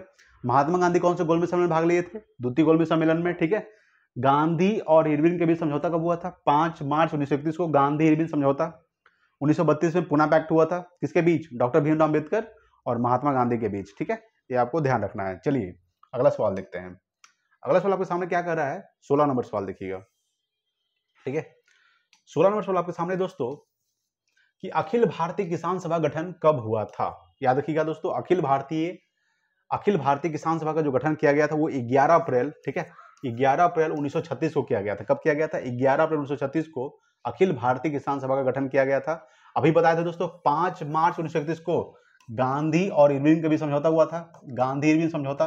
ठीक है, गांधी इरविन समझौता, ठीक है, कब हुआ था, ये 5 मार्च 1931 को हुआ था। ठीक है, अगर बात करते हैं दोस्तों 23 मार्च 1931 को क्या हुआ था, 23 मार्च 1931 याद रखिएगा। ठीक है, भगत सिंह, सुखदेव और राजगुरु को फांसी दिया गया था। भगत, ठीक है, भगत सिंह, सुखदेव, ठीक है, याद रखिएगा, भगत सिंह, सुखदेव और राजगुरु को फांसी दिया गया था दोस्तों। कब दिया गया था, राजगुरु को फांसी दिया गया था, तीनों को, भगत सिंह, सुखदेव और राजगुरु को फांसी कब दिया गया था, 23 मार्च 1931 को दिया गया था। 1 अप्रैल 1936 को क्या हुआ था, तो 1 अप्रैल 1936 को दोस्तों याद रखिएगा ओडिशा का स्थापना हुआ था। यानी ओडिशा राज्य का स्थापना कब हुआ था, ओडिशा राज्य का जो स्थापना हुआ था, ये आपको ध्यान रखना है, वो ओडिशा राज्य का स्थापना कब हुआ था, ओडिशा राज्य का स्थापना, ठीक है, ये हुआ था 1 अप्रैल 1936 को हुआ था। ठीक है, याद रखिएगा 1 अप्रैल को ओडिशा में कौन सा दिवस मनाया जाता है, तो उत्कल दिवस मनाया जाता है, उत्कल दिवस। ठीक है, ये आपको ध्यान रखना है, कब मनाया जाता है, तो ये मनाया जाता है 1 अप्रैल 1936 को, उत्कल दिवस ओडिशा में मनाया जाता है दोस्तों। ठीक है, ये आपको ध्यान रखना है। तो अखिल भारतीय किसान सभा का गठन कब किया गया था, 11 अप्रैल 1936 को किया गया था, ये आपको ध्यान रखना है। और जो बाकी डेट बताएं दोस्तों ये भी आपको ध्यान रखना है। ठीक है, 1 अप्रैल 1936 को ओडिशा का स्थापना किया गया था। ओडिशा राजधानी दोस्तों क्या है, भुवनेश्वर। भुवनेश्वर में ही दोस्तों एक प्रसिद्ध मंदिर है जिसका नाम है लिंगराज मंदिर। ठीक है, ये भी आपको ध्यान रखना है। चलिए अगला सवाल देखेंगे, 17 नंबर सवाल देखिए। ठीक है दोस्तों, हम टोटल 40 प्रश्नों को डिस्कस करने वाले हैं दोस्तों। ठीक है, आज 40 है दोस्तों, अगले क्लास में हम 50 प्रश्नों को डिस्कस करेंगे। ठीक है, अगला दोस्तों 17 नंबर सवाल देखिएगा कि कांग्रेस के किस अधिवेशन में पूर्ण स्वराज का मांग घोषित किया गया था दोस्तों। कांग्रेस के किस अधिवेशन में पूर्ण स्वराज का मांग घोषित किया गया था, तो लाहौर अधिवेशन। ठीक है, कब हुआ था लाहौर अधिवेशन, याद रखिएगा, ये 1929 में हुआ था। ठीक है, 1929 में लाहौर अधिवेशन हुआ था। इसकी अध्यक्षता कौन किए थे, ये आपको ध्यान रखना है कि लाहौर अधिवेशन के जो अध्यक्षता किए थे। देखिए दोस्तों, सवाल में जो एग्जाम में अक्सर सवाल पूछेगा, सबसे पहले पूछेगा कि कौन सा अधिवेशन कब हुआ था और इसकी अध्यक्षता कौन करता है, ये सवाल एग्जाम में सवाल पूछता है। ठीक है, ये आपको ध्यान रखना है। तो लाहौर अधिवेशन के जो अध्यक्षता किए थे वो जवाहरलाल नेहरू किए थे। कौन किए थे, जवाहरलाल नेहरू। ठीक है, ये आपको ध्यान रखना है। जवाहरलाल नेहरू जो थे वो लाहौर अधिवेशन की अध्यक्षता किए थे। ये लाहौर अधिवेशन 1929 में हुआ था। ठीक है, कानपुर अधिवेशन कब हुआ था, कानपुर अधिवेशन 1925 में हुआ था। इसकी अध्यक्षता कौन किए थे, तो कानपुर अधिवेशन के जो अध्यक्षता किए थे, ठीक है, ये आपको ध्यान रखना है, इसके जो अध्यक्षता किए थे कौन किए थे, तो सरोजनी नायडू किए थे। कौन किए थे, सरोजनी, ठीक है, सरोजनी नायडू दोस्तों। ठीक है, याद रखिएगा, ये भारत की प्रथम महिला राज्यपाल थी। भारत की प्रथम महिला राज्यपाल कौन थी, सरोजनी नायडू, जो उत्तर प्रदेश की राज्यपाल बने थे। ठीक है, ये भी आपको ध्यान रखना है। ठीक है, तो सरोजनी नायडू जो थे ये अध्यक्षता किए थे कानपुर अधिवेशन का, 1925 में हुआ था। लखनऊ अधिवेशन कब हुआ था, लखनऊ अधिवेशन 1916 में हुआ था, याद रखिएगा। इसके अध्यक्षता कौन किए थे, तो इसके जो अध्यक्षता किए थे लखनऊ अधिवेशन के अंबिका चरण मजूमदार किए थे। कौन किए थे, अंबिका चरण मजूमदार। ठीक है, अंबिका, ठीक है, याद रखिएगा, अंबिका चरण मजूमदार। ठीक है, याद रखिएगा, मजूमदार दोस्तों, ठीक है, ये आपको ध्यान रखना है। सबसे पहले बात करेंगे कि कांग्रेस के किस अधिवेशन में पूर्ण स्वराज का मांग घोषित किया गया था। तो लाहौर अधिवेशन में। लाहौर अधिवेशन की अध्यक्षता जवाहरलाल नेहरू ने किए थे, 1929 में हुआ था। कानपुर अधिवेशन 1925 में हुआ था, अध्यक्षता कौन किए थे? सरोजिनी नायडू ने किए थे। लखनऊ अधिवेशन कब हुआ था? 1916 में, अध्यक्षता अंबिका चरण मजूमदार। उसके बाद दोस्तों कराची अधिवेशन कब हुआ था? याद रखिएगा, ये बहुत इंपॉर्टेंट है। कराची अधिवेशन 1931 में हुआ था। कराची अधिवेशन की अध्यक्षता दोस्तों सरदार वल्लभ भाई पटेल ने किए थे। कौन किए थे? सरदार वल्लभ भाई पटेल, ठीक है, वल्लभ, याद रखिएगा, वल्लभ भाई पटेल, ठीक है दोस्तों। अगर ये नहीं रहते ना, सरदार वल्लभ भाई पटेल नहीं रहते, तो आज जो है साउथ, जो हम लोग साउथ इंडिया बोलते हैं, वो एक अलग देश रहता दोस्तों, ठीक है। तो इनका बहुत बड़ा योगदान है दोस्तों भारत की आज़ादी के लिए। सरदार वल्लभ भाई पटेल को क्या कहा जाता है? लौह पुरुष कहा जाता है, लौह पुरुष, ठीक है। किनको कहा जाता है? तो सरदार वल्लभ भाई पटेल को कहा जाता है, ठीक है। ये आपको ध्यान रखना है दोस्तों। चलिए, और कुछ अधिवेशन बहुत इंपॉर्टेंट, जैसे कि सूरत अधिवेशन कब हुआ था? याद रखिएगा कि सूरत जो अधिवेशन हुआ था ये 1907 में हुआ था। कब हुआ था?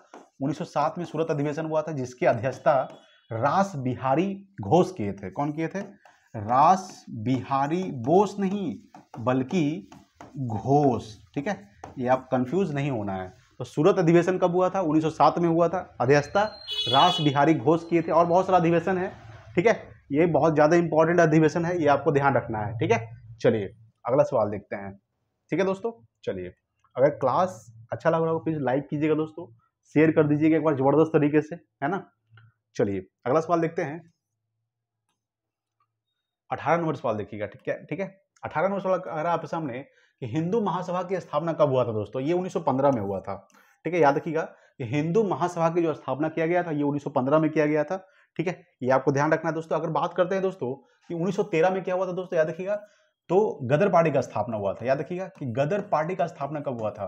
तो गदर पार्टी का जो स्थापना है, ठीक है, ये आपको ध्यान रखना है। अभी हम दोस्तों 18 नंबर प्रश्न नहीं कर रहे हैं, अभी हम टोटल 40 प्रश्नों को डिस्कस करने वाले हैं। सोच लीजिए कि क्लास 1.5 घंटे की भी हो सकती है, ठीक है। तो गदर पार्टी का स्थापना कब हुआ था? तो गदर पार्टी का जो स्थापना हुआ था ये 1913 में हुआ था, ये आपको ध्यान रखना है। जिसके जो संस्थापक थे, ठीक है, गदर पार्टी के संस्थापक कौन थे? इसके जो संस्थापक थे लाला हरदयाल थे। कौन थे? लाला हरदयाल, ठीक है, लाला हरदयाल, ठीक है, याद रखिएगा, हरदयाल, ठीक है। अब हम बात करते हैं दोस्तों कि हिंदू महासभा की स्थापना 1915 में किया गया था। 1913 में गदर पार्टी का स्थापना हुआ था। इसके संस्थापक कौन थे? लाला हरदयाल थे, ठीक है। अच्छा, गदर पार्टी का मुख्यालय कहाँ स्थित है? सैन फ्रांसिस्को में स्थित है। कहाँ स्थित है? गदर पार्टी का जो मुख्यालय स्थित है ये सैन फ्रांसिस्को अमेरिका में पड़ता है। अगला सवाल देखिएगा, 1911 में क्या हुआ था? तो बंगाल विभाजन को रद्द कर दिया गया था, ठीक है। यानी बंगाल विभाजन मेन रूप से कब हुआ था? तो बंगाल विभाजन 1905 में हुआ था, लेकिन बंगाल विभाजन रद्द कब किया गया था? तो रद्द जो किया गया था दोस्तों, ये रद्द किया गया था, बंगाल विभाजन रद्द कब किया गया? तो 1911 में बंगाल विभाजन रद्द किया गया था, ठीक है, ये आपको ध्यान रखना है। बंगाल विभाजन जो रद्द किया गया था ये आपको ध्यान रखना है, बंगाल विभाजन, ठीक है दोस्तों। बंगाल विभाजन जो रद्द किया गया वो कब किया गया था? 1911 में किया गया था, ठीक है। किसके द्वारा किया गया दोस्तों? तो याद रखिएगा, जो बंगाल विभाजन रद्द किया गया था वो लॉर्ड हार्डिंग द्वितीय के द्वारा किया गया था, ठीक है, लॉर्ड हार्डिंग द्वितीय के द्वारा, ठीक है, लॉर्ड हार्डिंग द्वितीय के द्वारा बंगाल विभाजन को रद्द कर दिया गया था। बंगाल विभाजन कब हुआ था? याद रखिएगा कि जो बंगाल विभाजन जो मेन रूप से हुआ था ये 1905 में हुआ था। कब हुआ था? 1905 में लॉर्ड कर्जन के द्वारा किया गया था। बंगाल विभाजन 1905 में लॉर्ड कर्जन, ठीक है, कर्जन के द्वारा किया गया था। लॉर्ड कर्जन के द्वारा बंगाल विभाजन किया गया था 1905 में। रद्द किसके द्वारा किया गया? 1911 में, तो लॉर्ड हार्डिंग द्वितीय के द्वारा, ठीक है। अगर बात करते दोस्तों 1912 में क्या हुआ था, याद रखिएगा 22 मार्च 1912 को, ठीक है, 22 मार्च 1912 को बिहार का स्थापना किया गया था बंगाल से अलग होकर। बंगाल से अलग करके दोस्तों बिहार का स्थापना किया गया था 22 मार्च 1912 को बिहार का स्थापना हुआ था, ठीक है। बिहार का स्थापना कब हुआ था? याद रखिएगा, तो बिहार का स्थापना हुआ था दोस्तों 22 मार्च 1912 को। तो 22 मार्च को कौन सा दिवस मनाया जाता है? बिहार दिवस मनाया जाता है, ठीक है। बिहार दिवस कब मनाया जाता है? 22 मार्च को बिहार दिवस मनाया जाता है, ठीक है। ये भी आपको ध्यान रखना है। अगर बात करते हैं दोस्तों हिंदू महासभा की स्थापना कब किया गया था? 1915 में किया गया था, ठीक है। चलिए समझ गए होंगे। चलिए अगला सवाल देखते हैं, 19 नंबर सवाल देखिएगा। थोड़ा सा स्पीड चलते हैं दोस्तों, ठीक है। देखिए 19 नंबर सवाल कह रहा है आपके सामने, किबुल लामजाओ राष्ट्रीय उद्यान किस राज्य में स्थित है दोस्तों? याद रखिएगा तो किबुल लामजाओ जो राष्ट्रीय उद्यान ये मणिपुर में है। ठीक है, देखिए दोस्तों, किबुल लामजाओ राष्ट्रीय उद्यान एक ऐसा राष्ट्रीय उद्यान है जो तैरता हुआ राष्ट्रीय उद्यान है। ठीक है, किस झील पे तैर रहा है दोस्तों? लोकटक झील पे। ठीक है, याद रखिएगा, लोकटक झील में तैरता हुआ राष्ट्रीय उद्यान है। लोकटक झील ये मेन रूप से कहाँ है? ये दोस्तों मणिपुर में। लोकटक झील कहाँ है? मणिपुर में है दोस्तों। ठीक है, ये आपको ध्यान रखना है। तो किबुल लामजाओ राष्ट्रीय उद्यान कहाँ है? ये मणिपुर में है, और ये ऐसा राष्ट्रीय उद्यान है जो एकमात्र तैरता हुआ राष्ट्रीय उद्यान है। जो किस झील पे तैर रहा है? तो लोकटक झील में तैर रहा है दोस्तों। ठीक है, ये आपको ध्यान रखना है दोस्तों। ओडिशा में कौन सा राष्ट्रीय उद्यान है? याद रखिएगा, तो सिमलीपाल राष्ट्रीय उद्यान दोस्तों, भितरकनिका नेशनल पार्क। ठीक है, सिमलीपाल राष्ट्रीय उद्यान, सिमलीपाल राष्ट्रीय उद्यान। ठीक है, ये आपको ध्यान रखना है। ठीक है, सिमलीपाल राष्ट्रीय उद्यान। और दोस्तों एक और याद रखिएगा, Bhitarkanika national park. Bhitarkanika national park जो है ये कहाँ है? ये दोस्तों उड़ीसा में है। ठीक है, ये आपको ध्यान रखना। कर्नाटक में दोस्तों बांदीपुर राष्ट्रीय उद्यान। ठीक है, याद रखिएगा, बांदीपुर राष्ट्रीय उद्यान। ठीक है, बांदीपुर राष्ट्रीय उद्यान दोस्तों कहाँ है? तो बांदीपुर राष्ट्रीय उद्यान। अंसी राष्ट्रीय उद्यान याद रखिएगा। ठीक है, अंसी राष्ट्रीय उद्यान। ठीक है, ये आपको ध्यान रखना है दोस्तों। बांदीपुर राष्ट्रीय उद्यान, अंसी राष्ट्रीय उद्यान। उसके बाद बात करते हैं कुद्रेमुख। ठीक है, कुद्रेमुख राष्ट्रीय उद्यान दोस्तों। ये भी कहाँ है? ये भी दोस्तों कहाँ है? ये भी दोस्तों कर्नाटक में ही है। ठीक है, एक और याद रखिएगा, नागरहोल राष्ट्रीय उद्यान। ठीक है, नागर। ठीक है दोस्तों, देखिए नागर होल। ठीक है, नागरहोल राष्ट्रीय उद्यान दोस्तों। ठीक है, ये आपको ध्यान रखना है। ये भी कहाँ है? कर्नाटक में ही है। तो बांदीपुर राष्ट्रीय उद्यान, अंसी राष्ट्रीय उद्यान, कुद्रेमुख राष्ट्रीय उद्यान, ठीक है, नागरहोल राष्ट्रीय उद्यान, 5 राष्ट्रीय उद्यान है दोस्तों। ठीक है, एक और छूट रहा है। ठीक है, और लद्दाख में कौन सा राष्ट्रीय उद्यान है दोस्तों? याद रखिएगा, लद्दाख राजधानी क्या है? लेह। लद्दाख में वर्तमान में कितना जिला है? तो 5 जिला और बढ़ गया। पहले कितने जिले थे? 2 जिला था, लेह और कारगिल। लद्दाख की राजधानी लेह है, और लेह में ही सबसे बड़ा राष्ट्रीय उद्यान है हेमिस राष्ट्रीय उद्यान। ठीक है, याद रखिएगा। और लद्दाख में वर्तमान में जिलों की संख्या कितनी है? तो 7 है। ठीक है, ये आप ध्यान रखना है। तो लद्दाख में कौन सा राष्ट्रीय उद्यान है? हेमिस राष्ट्रीय उद्यान। ठीक है, याद रखिएगा, हेमिस राष्ट्रीय उद्यान जो ये भारत का सबसे बड़ा राष्ट्रीय उद्यान है, राष्ट्रीय उद्यान। ठीक है, ये आपको ध्यान रखना है कि भारत का सबसे बड़ा राष्ट्रीय उद्यान हेमिस राष्ट्रीय उद्यान जो कहाँ है? लद्दाख में। लद्दाख में जिलों की संख्या कितनी है? तो लद्दाख में जो जिलों की संख्या है, ठीक है, जिलों की जो संख्या है दोस्तों कितना है? तो वो है दोस्तों 7। ठीक है, ये आपको ध्यान रखना है दोस्तों। ठीक है, तो किबुल लामजाओ राष्ट्रीय उद्यान किस राज्य में स्थित है? तो ये आपको ध्यान रखना है, मणिपुर में है। ठीक है, चलिए अगला सवाल देखिएगा। हाँ दोस्तों, एक और याद आ गया दोस्तों, कर्नाटक में बनेरघट्टा राष्ट्रीय उद्यान। ठीक है, याद रखिएगा, बनेरघट्टा राष्ट्रीय उद्यान वो कर्नाटक में है। ठीक है, चलिए अगला सवाल देखते हैं दोस्तों। अगला सवाल आपके सामने है, 20 नंबर सवाल है कि विजयवाड़ा किस नदी किनारे स्थित है? याद रखिए दोस्तों कि विजयवाड़ा जो ये मेन रूप से कहाँ पड़ता है दोस्तों? ये कर्नाटक में पड़ता है। ये है दोस्तों कृष्णा नदी के किनारे। किस नदी किनारे? कृष्णा नदी किनारे दोस्तों। विजयवाड़ा किस नदी किनारे है? कृष्णा नदी। लखनऊ दोस्तों गोमती नदी किनारे, याद रखिएगा, लखनऊ। ठीक है, अगर बात करते हैं कि उत्तर प्रदेश की राजधानी जो लखनऊ है वो गोमती नदी किनारे। लखनऊ को नवाबों का शहर भी कहा जाता है। साबरमती नदी दोस्तों याद रखिएगा, ये अहमदाबाद जो है, अहमदाबाद। ठीक है, अहमदाबाद की याद रखिएगा कि साबरमती किनारे कौन सी नदी है? अहमदाबाद जो है दोस्तों, यानी अहमदाबाद किनारे कौन सी नदी है? साबरमती नदी। और साबरमती नदी से दोस्तों इसका जो शुरुआत किया गया था, ठीक है, दांडी यात्रा, ठीक है, महात्मा गांधी के द्वारा, आपको ध्यान रखना है। मूसी नदी दोस्तों याद रखिएगा। ठीक है, हैदराबाद जो है दोस्तों याद रखिएगा, हैदराबाद। ठीक है, हैदराबाद जो है ये मूसी नदी किनारे स्थित है, हैदराबाद। और हैदराबाद में दोस्तों कौन सा एक झील है? हुसैन सागर झील। ठीक है, याद रखिएगा, हुसैन सागर झील दोस्तों। ठीक है, हुसैन सागर झील कहाँ है? ये भी दोस्तों हैदराबाद में है। ठीक है, ये भी आपको ध्यान रखना है। तो विजयवाड़ा किस नदी किनारे स्थित है? तो यह दोस्तों कृष्णा नदी किनारे। चलिए अगला सवाल देखते हैं। और बहुत सारा है दोस्तों, कटक जो है महानदी किनारे है। ठीक है, अगला सवाल देखिए, 21 नंबर सवाल। 21 नंबर सवाल आपके सामने है कि लेपचा किस राज्य की जनजाति है दोस्तों? ये सिक्किम का है। ठीक है, लेपचा जो दोस्तों ये सिक्किम की जनजाति है। झारखंड की जनजाति क्या नाम है? बिरहोर जनजाति। ठीक है, बिरहोर जनजाति। ठीक है, बिरहोर एक जनजाति है दोस्तों, याद रखिएगा, बिरहोर जनजाति ठीक है, ये मेन रूप से कहाँ की है, तो ये दोस्तों झारखंड का है। झारखंड की बात करते हैं दोस्तों, संथाल एक जनजाति, ये भी झारखंड में पाया जाता है। ठीक है, संथाल जनजाति दोस्तों। ठीक है, अगर बात करते हैं दोस्तों, गोंड भी एक जनजाति है, मेन रूप से कहाँ पाया जाता है, तो झारखंड में पाया जाता है। झारखंड का स्थापना कब हुआ था, याद रखिएगा दोस्तों, तो 15 नवंबर 2000 ईस्वी को हुआ था। ठीक है, 15 नवंबर 2000 ईस्वी को झारखंड का स्थापना हुआ था। ठीक है, बिहार से अलग होकर। अगर बात करते हैं मेघालय, ठीक है, देखिए मेघालय की बात करते हैं, मेघालय दोस्तों गारो खासी जयंतिया। ठीक है, गारो खासी, ठीक है, जयंतिया, जयंतिया। ठीक है, ये मेरे से तीनों जनजाति है, गारो जनजाति, खासी एक जनजाति है और जयंती एक जनजाति है। तीनों जो जनजाति मेन रूप से मेघालय में पाया जाता है। और गारो खासी जयंती है दोस्तों, एक पहाड़ का भी नाम है। ठीक है, पर्वत भी है दोस्तों, कहाँ पे, मेघालय में। ठीक है, ये भी आपको ध्यान रखना है। तो लेपचा किस राज्य की जनजाति है, तो ये मेन रूप से सिक्किम की जनजाति है। ठीक है, चलिए अगला सवाल देखिएगा, 22 नंबर सवाल। देखिए दोस्तों, अभी हम आपको बताए थे, क्या बताए थे दोस्तों, कि तेलंगाना, बताइए थे कि झारखंड का स्थापना कब हुआ था। ठीक है, तो झारखंड का स्थापना 15 नवंबर 2000 ईस्वी को हुआ था। तो यहाँ पे भी बताने वाले हैं कि तेलंगाना राज्य की स्थापना कब हुआ था। तेलंगाना का जो स्थापना हुआ था वो 2 जून 2014 को हुआ था।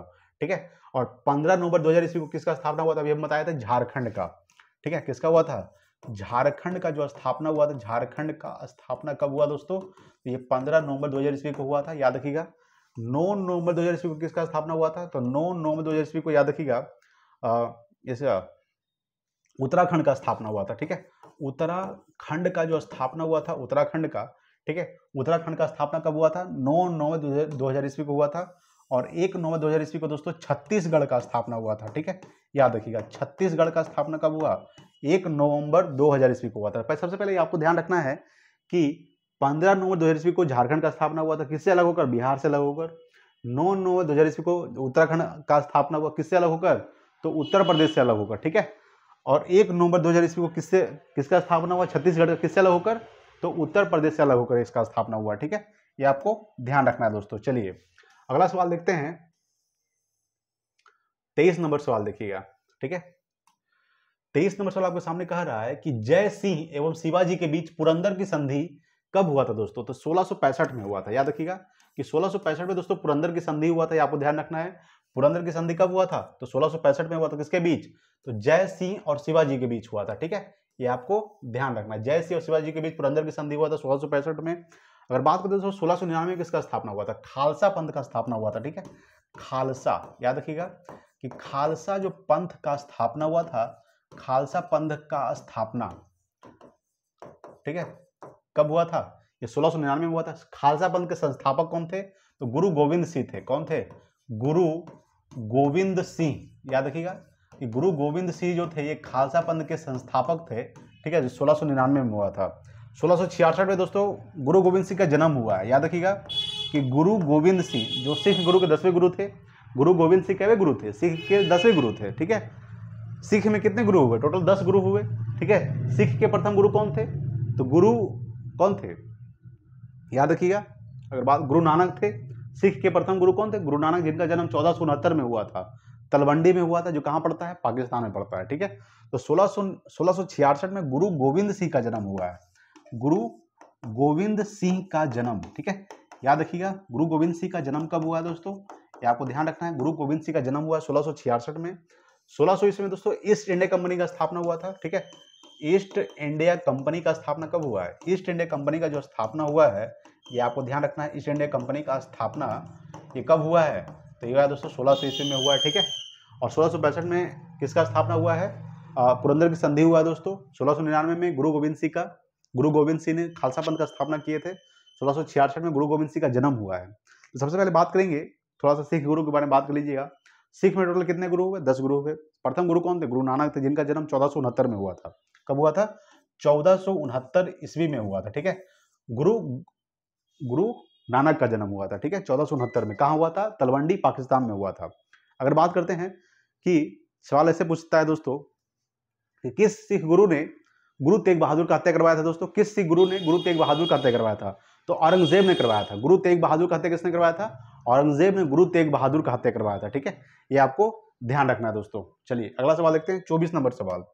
24 नंबर सवाल देखिएगा, 1675 में करवाया था गुरु तेग बहादुर का हत्या कब करवाया था औरंगजेब ने, 1675 में करवाया था। ठीक है, ये आपको ध्यान रखना। अगला दोस्तों 24 नंबर सवाल है कि यात्री यवन बतूता कहां से आया था। यवन बतूता जो आया था दोस्तों ये मोरक्को से आया था। कहां से आया था? मोरक्को, ठीक है, याद रखिएगा। अगर बात करते हैं कि चीन से कौन कौन आया था दोस्तों, याद रखिएगा, फाहियान आया था, ठीक है। फाहियान दोस्तों कौन आया था? फाहियान जो आया था, फाहियान, ठीक है, फाहियान जो आया था दोस्तों कहां से आया था? चीन से आया था। हेनसोंग आया था दोस्तों, हेनसोंग, ठीक है, याद रखिएगा, हेनसोंग भी आया था, ठीक है। ये किसके दरबार में आया था? तो हर्षवर्धन के दरबार में आया था, याद रखिएगा। हर्षवर्धन के दरबार में कौन आया था? हेनसोंग आया था। फाहियान भी दोस्तों आया था, कहां से? चीन से आया था, ठीक है। अगर बात करते दोस्तों यूनान से कौन आया था, याद रखिएगा, मेगास्थनीज दो आया था दोस्तों, मेगास्थनीज, ठीक है, मेगास्थनीज, ये कहां से आया था? ये यूनान से आया था, मेगास्थनीज। मेगास्थनीज की पुस्तक का क्या नाम है दोस्तों? तो मेगास्थनीज की जो पुस्तक का नाम है इंडिका है। क्या नाम है? इंडिका, ठीक है, ये आपको ध्यान रखना है। इंडिका जो है ये मेगास्थनीज के पुस्तक का नाम है, ठीक है। मोरक्को से कौन आया था? तो मोरक्को से इब्न बतूता आया था, ठीक है, ये आपको ध्यान रखना है। अगर बात करते हैं कि ख्वारिज्म, ठीक है दोस्तों, ख्वारिज्म या खीब ये कहां पड़ता है? तुर्कमेनिस्तान में पड़ता है। ख्वारिज्म से कौन आया था? ख्वारिज्म के कौन रहने वाला था? अलबरूनी, ठीक है, अलबरूनी, ठीक है, याद रखिएगा, अलबरूनी। अलबरूनी के पुस्तक का क्या नाम है? याद रखिएगा कि अलबरूनी के जो पुस्तक का नाम है ये आपको ध्यान रखना है कि अलबरूनी के पुस्तक का नाम है दोस्तों तहकीक हिंद या किताब उल हिंद, ठीक है, किताब उल हिंद, ठीक है, किताब उल हिंद, या फिर इसको बोल सकते हैं, क्या बोल सकते हैं दोस्तों? तहकीक, तहकीक ए हिंद भी बोल सकते हैं, ठीक है। यानी अलबरूनी जो आया था ये ख्वारिज्म से आया था दोस्तों, ठीक है, ख्वारिज्म का रहने वाला था मेन रूप से, ठीक है, ये आपको ध्यान रखना है। अलबरूनी भी भारत आया था, ठीक है, ये कहां से आया था? ये ख्वारिज्म तुर्कमेनिस्तान में पड़ता है। तो ये इसके पुस्तक का नाम है किताब उल हिंद या फिर तहकीक ए हिंद, ठीक है। मेगास्थनीज की पुस्तक क्या नाम है? इंडिका। मेगास्थनीज कहां से आया था? यूनानी था मेगास्थनीज। मेगास्थनीज भारत में कब से कब तक रहा था, ये भी सवाल पूछता है। तो मेगास्थनीज जो भारत में रहा था दोस्तों ये 305 ईसा पूर्व से लेकर 297 ईसा पूर्व तक भारत में रहा था। मेगास्थनीज जो आया था ये चंद्रगुप्त मौर्य के दरबार में आया था, ठीक है, ये आपको ध्यान रखना है। अगर बात करते हैं कि चीन से कौन कौन आया था? फाहियान आया था, हेनसोंग आया था। हेनसोंग जो आया था ये हर्षवर्धन के शासनकाल में भारत आया था, ठीक है। हेनसोंग की पुस्तक का क्या नाम है? सी यू की, ये हेनसोंग की पुस्तक का नाम है, ठीक है, ये आपको ध्यान रखना है दोस्तों। चलिए इब्न बतूता की पुस्तक का क्या नाम है? तो ये रेहला, रेहला जो है, रेहला वो इब्न बतूता की पुस्तक का नाम है रेहला, ठीक है, ये आपको ध्यान रखना है। अगला है 25 नंबर सवाल, देखिएगा 25 नंबर सवाल आपके सामने क्या कह रहा है कि कलहन की पुस्तक का नाम क्या है? तो कलहन की पुस्तक का नाम है दोस्तों राजतरंगिणी, ठीक है, याद रखिएगा राजतरंगिणी जो है कलहन की पुस्तक का नाम है, ठीक है। राजतरंगिणी में दोस्तों कश्मीर का इतिहास के बारे में बताया गया है, कश्मीर का इतिहास, ठीक है, कश्मीर का इतिहास बताया है किसमें? तो कश्मीर का जो इतिहास है ये मेन रूप से किसमें बताया गया है? तो राजतरंगिणी में बताया गया है। अष्टाध्यायी किसकी पुस्तक है दोस्तों? तो अष्टाध्यायी की पुस्तक का क्या नाम है? मेन रूप से अष्टाध्यायी पुस्तक है, किसने लिखा था मेन रूप से अष्टाध्यायी? ये लिखा था पाणिनि ने। किसने लिखा था? पाणिनि। यहाँ बताते हैं इंडिका किसकी पुस्तक है? तो मेगास्थनीज की पुस्तक का क्या नाम है? इंडिका, मेगास्थनीज, ठीक है, मेगास्थनीज की पुस्तक का क्या नाम है? इंडिका। अर्थशास्त्र किसकी पुस्तक है? कौटिल्य, चाणक्य, ठीक है, विष्णुगुप्त, कौटिल्य, याद रखिएगा, कौटिल्य, या फिर क्या बोलते हैं? चाणक्य, याद रखिएगा, चाणक्य, ठीक है, ये आपको ध्यान रखना दोस्तों। तो कलहन की पुस्तक का क्या नाम है? मेन रूप से याद रखिएगा, तो कलहन की पुस्तक का नाम है दोस्तों राजतरंगिणी। और राजतरंगिणी में दोस्तों कश्मीर के इतिहास के बारे में बताया गया है, ठीक है, ये आपको ध्यान रखना है दोस्तों। और राजतरंगिणी को क्या कहा जाता है? राजाओं का नदी कहा जाता है। क्या कहा जाता है? राजाओं का नदी, ठीक है। चलिए अगला सवाल देखते हैं, 26 नंबर सवाल देखिए। 26 नंबर सवाल क्या कर रहा है आपके सामने? आपको एक सवाल का आंसर बताना है, ठीक है। हम आपको बोलते हैं, अभी बताते हैं कि अंकोर वाट का मंदिर कहाँ स्थित है? तो कंबोडिया में है। और ये बताइए कि कंबोडिया की राजधानी क्या होती है? कमेंट बॉक्स में बताइए कंबोडिया की राजधानी क्या होती है, ठीक है। तो अंकोर वाट का मंदिर कहाँ स्थित है? कंबोडिया में दोस्तों, ये आपको ध्यान रखना है। इंडोनेशिया राजधानी क्या होता है दोस्तों? जकार्ता, ठीक है, जकार्ता दोस्तों ये इंडोनेशिया की राजधानी होती है, ये आपको ध्यान रखना है। और जकार्ता में ही दोस्तों किसका मुख्यालय स्थित है? तो आसियान का, ASEAN, आसियान का मुख्यालय कहाँ है? तो जकार्ता में ही आसियान का मुख्यालय है, ठीक है, आसियान का हेडक्वार्टर, ठीक है, HQ यानी मुख्यालय जो है हेडक्वार्टर HQ, ठीक है, HQ मतलब क्या होता है, हेडक्वार्टर यानी मुख्यालय। तो आसियान का मुख्यालय जकार्ता में है, और जकार्ता किसकी राजधानी है, इंडोनेशिया की राजधानी है। सबसे ज्यादा मुस्लिम कंट्री कहाँ है दोस्तों, यानी सबसे ज्यादा मुस्लिम कहाँ पाया जाता है, तो इंडोनेशिया में सबसे ज्यादा मुस्लिम पाया जाता है। ठीक है, ये आपको ध्यान रखना है। आसियान का स्थापना कब हुआ था, सबसे पहले आसियान का फुल फॉर्म देखते हैं, Asian association south east Asian nation. ठीक है, Asian ASEAN ASEAN, Asian association of south east Asian nation. ठीक है, ये क्या होता है, आसियान का फुल फॉर्म होता है दोस्तों, ये आपको ध्यान रखना है। अगर बात करें दोस्तों वियतनाम की राजधानी क्या होती है, हनोई। ठीक है, हनोई जो होता है ये वियतनाम की राजधानी होती है। तिब्बत की राजधानी क्या है दोस्तों, लहासा। ठीक है, ये आपको ध्यान रखना है दोस्तों। तिब्बत पे वर्तमान में कौन कब्जा कर रखा है दोस्तों, चीन कब्जा किया है। कब किया था, 1959 में किया था। ठीक है, चाइना ने, ठीक है, चीन ने तिब्बत पे कब्जा कर लिया, कब किया था, 1959 में किया था। ठीक है, तिब्बत की जो राजधानी होती है वो लहासा होता है। क्या होता है, लहासा जो है ये तिब्बत की राजधानी है। ठीक है, आपको सवाल बताना है, क्वेश्चन ये है आपके लिए कि कंबोडिया की राजधानी क्या होता है, ये आप बताइए। ठीक है, सवाल क्या था कि अंकोर वाट का मंदिर कहाँ स्थित है, तो कंबोडिया में स्थित है अंकोर वाट का मंदिर। ठीक है, ये आपको ध्यान रखना है दोस्तों। आसियान का स्थापना कब हुआ था, याद रखिएगा 1967 को। ठीक है, 1967 को आसियान का स्थापना हुआ था दोस्तों। आसियान में टोटल कितना देश शामिल है, तो वर्तमान में 11 देश शामिल है। कितना देश शामिल है दोस्तों, वर्तमान में 11 देश शामिल है। ठीक है, कितना देश शामिल है दोस्तों, 11। शायद दोस्तों एक देश और बढ़ गया, 12 देश हो गया। ठीक है, कितना देश हो गया दोस्तों, 12 देश हो गया। ठीक है, याद रखिएगा। ठीक है, ये आपको ध्यान रखना है कि आसियान में टोटल कितने देश हो गए हैं, 12 देश हो गया दोस्तों। पहले 11 देश था, अब कितने देश हो गए, 12 देश। ठीक है, कितने देश शामिल है, 12 देश शामिल है। तो अंकोर वाट का मंदिर कहाँ स्थित है, कंबोडिया में। ठीक है, चलिए अगला सवाल देखते हैं, 27 नंबर सवाल। देखिए दोस्तों 27 नंबर सवाल आपके सामने कह रहा है कि अंडे में लगभग कौन सा विटामिन नहीं पाया जाता है, तो विटामिन सी नहीं पाया जाता है। कौन सा विटामिन, विटामिन सी नहीं पाया जाता। ठीक है, विटामिन ए का रासायनिक नाम क्या होता है दोस्तों, रेटिनॉल होता है। याद रखिएगा, रेटिनॉल जो होता है ये विटामिन ए का रासायनिक नाम होता है, ये आपको ध्यान रखना है, रेटिनॉल। विटामिन B1 का रासायनिक नाम क्या होता है दोस्तों, थायमीन होता है। क्या होता है, थायमीन। ठीक है, ये आपको ध्यान रखना है। विटामिन B1 की कमी से कौन सा रोग होता है, इससे कमी से जो रोग होता है वो बेरी बेरी होता है। कौन सा रोग होता है, बेरी बेरी दोस्तों। ठीक है, ये आपको ध्यान रखना है। विटामिन ए की कमी से कौन सा रोग होता है दोस्तों, तो विटामिन ए की कमी से रतौंधी होता है। याद रखिएगा, रतौंधी। ठीक है, ये आपको ध्यान रखना है। विटामिन ए का सर्वोत्तम स्रोत जो माना जाता है वो गाजर को माना जाता है। किसे माना जाता है, गाजर को।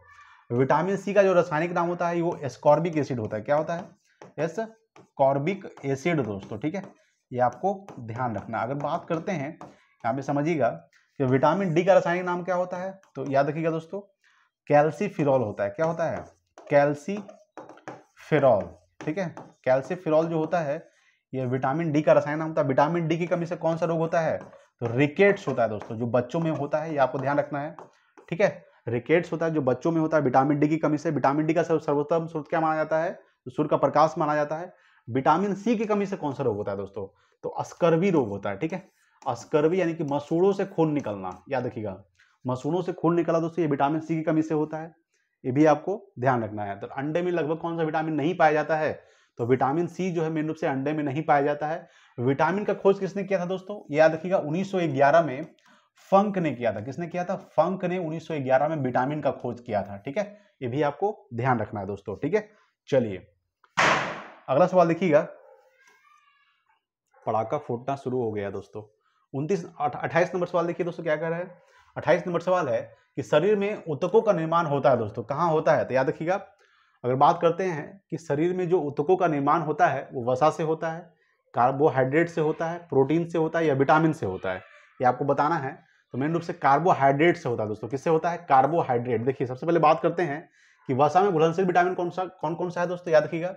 तो वसा में जो घुलनशील विटामिन है, याद रखिएगा A, D, ठीक है, E और K, ये क्या है, वसा में घुलनशील विटामिन है। ठीक है, अगर बात करते हैं कि पानी में घुलनशील विटामिन कौन सा है, ठीक है, पानी में घुलनशील विटामिन, पानी में घुलनशील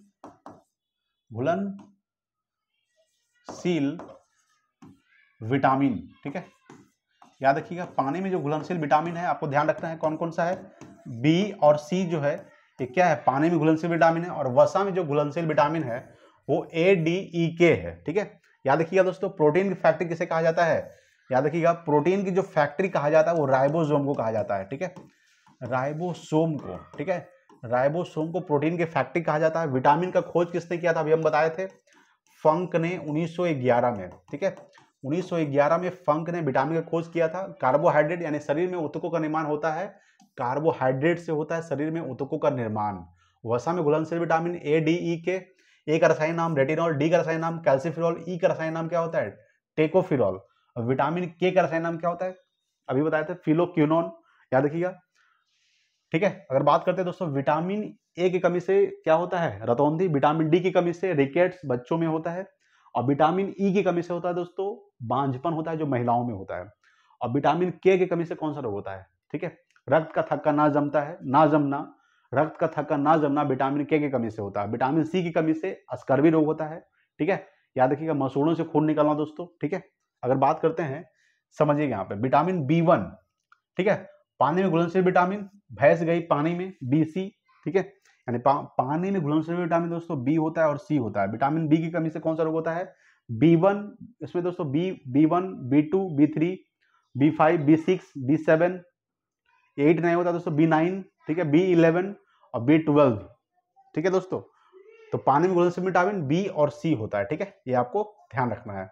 और प्रोटीन की फैक्ट्री कहा जाता है किसे, तो राइबोसोम को प्रोटीन की फैक्ट्री कहा जाता है। चलिए अगला सवाल देखते हैं, 29 नंबर सवाल देखिए। 29 नंबर सवाल आपके सामने है कि विश्व स्वास्थ्य दिवस कब मनाया जाता है दोस्तों, तो 7 अप्रैल को, याद रखिएगा, WHO, समझिए यहाँ पे दोस्तों, WHO, इसका फुल फॉर्म क्या होता है, वर्ल्ड हेल्थ ऑर्गेनाइजेशन, ठीक है, वर्ल्ड हेल्थ ऑर्गेनाइजेशन, ठीक है दोस्तों, वर्ल्ड हेल्थ ऑर्गेनाइजेशन, ये WHO का फुल फॉर्म होता है। WHO का जो स्थापना हुआ था, ये आपको ध्यान रखना है, ये 7 अप्रैल 1948 को हुआ था। कब हुआ था, 7 अप्रैल 1948 को ये WHO का स्थापना हुआ था। इसलिए दोस्तों 7 अप्रैल को कौन सा दिवस मनाया जाता है, विश्व स्वास्थ्य दिवस मनाया जाता है, ठीक है। विश्व स्वास्थ्य दिवस जो मनाया जाता है वो कब मनाया जाता है, 7 अप्रैल को मनाया जाता है, ठीक है। तो विश्व स्वास्थ्य दिवस 7 अप्रैल को मनाया जाता है, ठीक है, ये आपको ध्यान रखना है दोस्तों। WHO का मुख्यालय कहाँ है इसलिए दोस्तों, इसका जो हेडक्वार्टर है HQ, ये जिनेवा स्विट्जरलैंड में है। जिनेवा कहाँ पड़ता है, स्विट्जरलैंड, जिनेवा में ये WHO का मुख्यालय स्थित है, ठीक है। अच्छा, 15 जनवरी को कौन सा दिवस मनाया जाता है दोस्तों, थल सेना दिवस मनाया जाता है, याद रखिएगा, 15 जनवरी को थल सेना दिवस मनाया जाता है, ठीक है। थल सेना दिवस दोस्तों कब मनाया जाता है, 15 जनवरी को मनाया जाता है, ठीक है।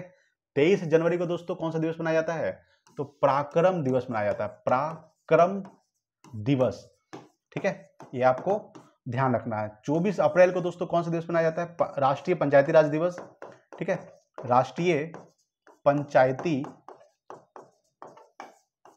राज दिवस, ये कब मनाया जाता है, 24 अप्रैल को, ठीक है, ये आपको ध्यान रखना है। तो विश्व स्वास्थ्य दिवस कब मनाया जाता है, 7 अप्रैल को मनाया जाता है, ठीक है दोस्तों, ये आपको ध्यान रखना है। चलिए अगला सवाल देखेंगे, 30 नंबर सवाल देखिएगा, ठीक है।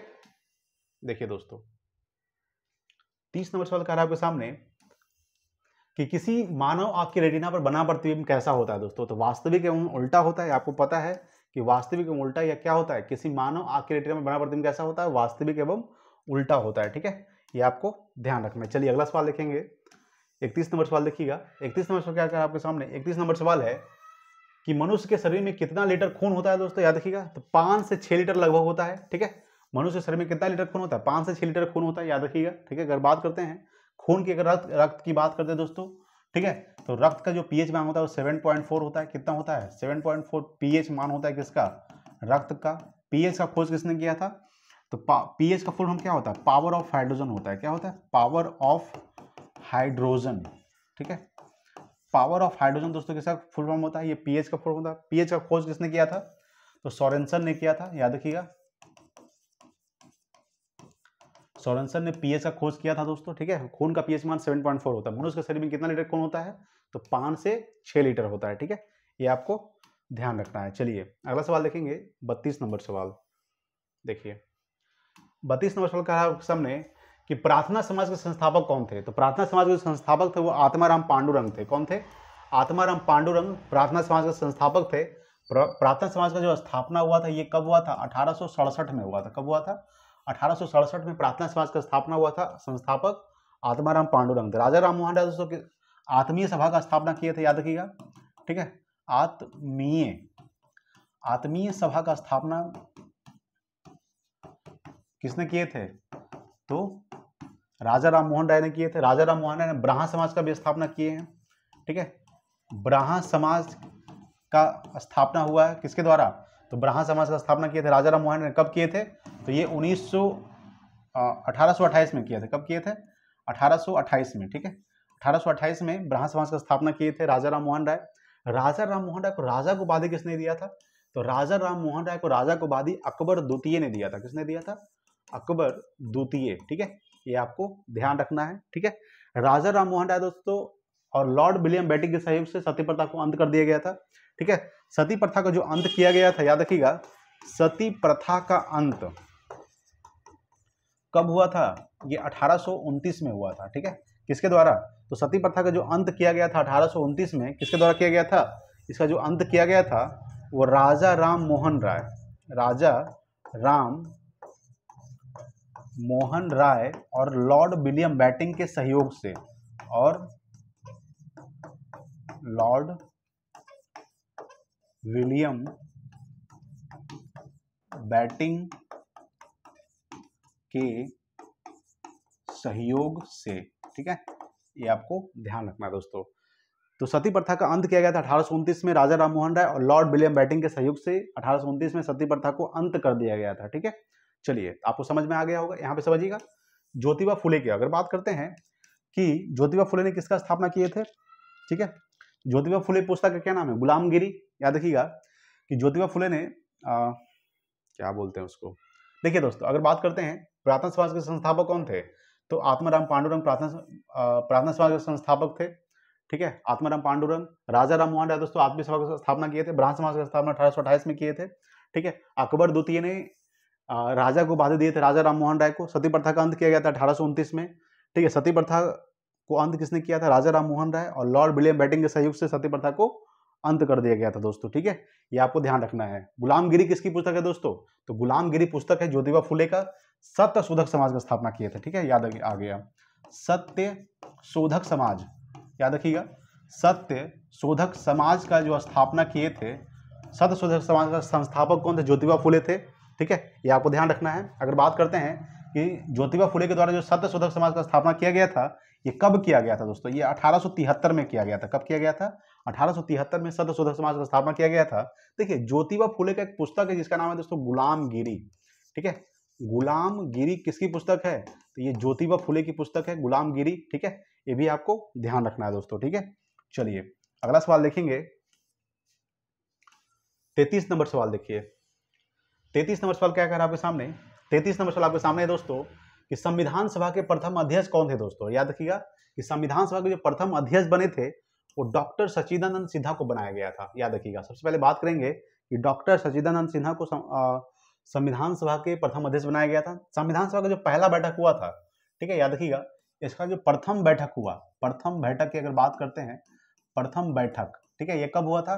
तो 9 दिसंबर 1946 को हुआ था, ठीक है। याद रखिएगा, 9 दिसंबर 1946 को संविधान सभा का पहला बैठक हुआ था। संविधान सभा के पहले बैठक में ही, ठीक है, डॉक्टर सच्चिदानंद सिन्हा को अस्थायी अध्यक्ष नियुक्त किया गया, ठीक है, अस्थायी अध्यक्ष, ठीक है।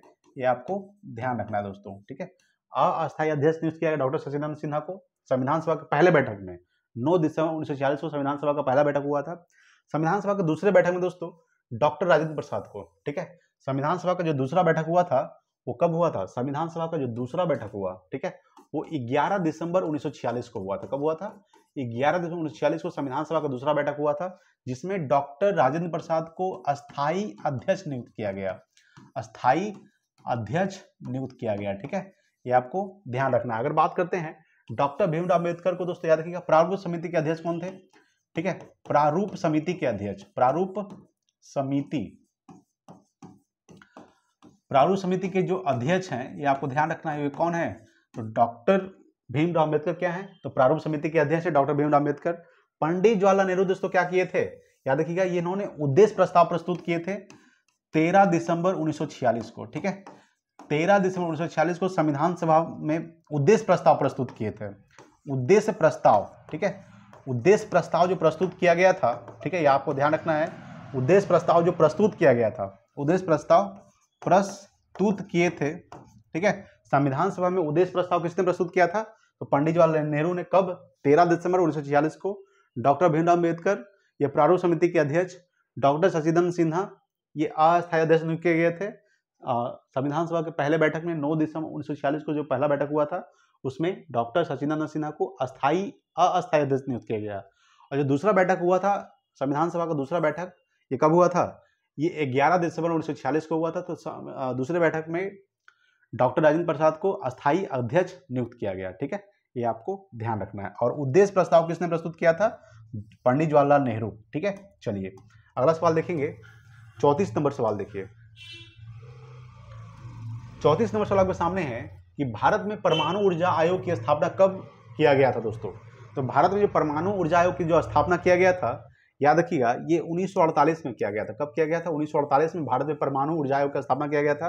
1942 में क्या हुआ था दोस्तों? तो भारत छोड़ो आंदोलन हुआ था, याद रखिएगा, भारत छोड़ो आंदोलन, ठीक है। ये आपको ध्यान रखना है कि भारत छोड़ो आंदोलन कब हुआ था? ये 1942 में हुआ था। भारत छोड़ो आंदोलन के दौरान महात्मा गांधी ने करो या मरो का नारा दिए थे, करो या मरो का नारा, ठीक है, डू एंड डाई, ठीक है। ये आपको ध्यान रखना है। अगर बात करते हैं, देखिए 1948 में एक और घटना हुआ था। जैसे बात करते हैं कि 30 जनवरी 1948 को, ठीक है, 30 जनवरी 1948 को क्या हुआ था? तो गांधी जी को गोली मार दिया गया था। यानी गांधी जी की मृत्यु कब हुई थी? 30 जनवरी 1948 को। इसलिए 30 जनवरी को कौन सा दिवस मनाया जाता है? तो शहीद दिवस मनाया जाता है। कौन सा दिवस?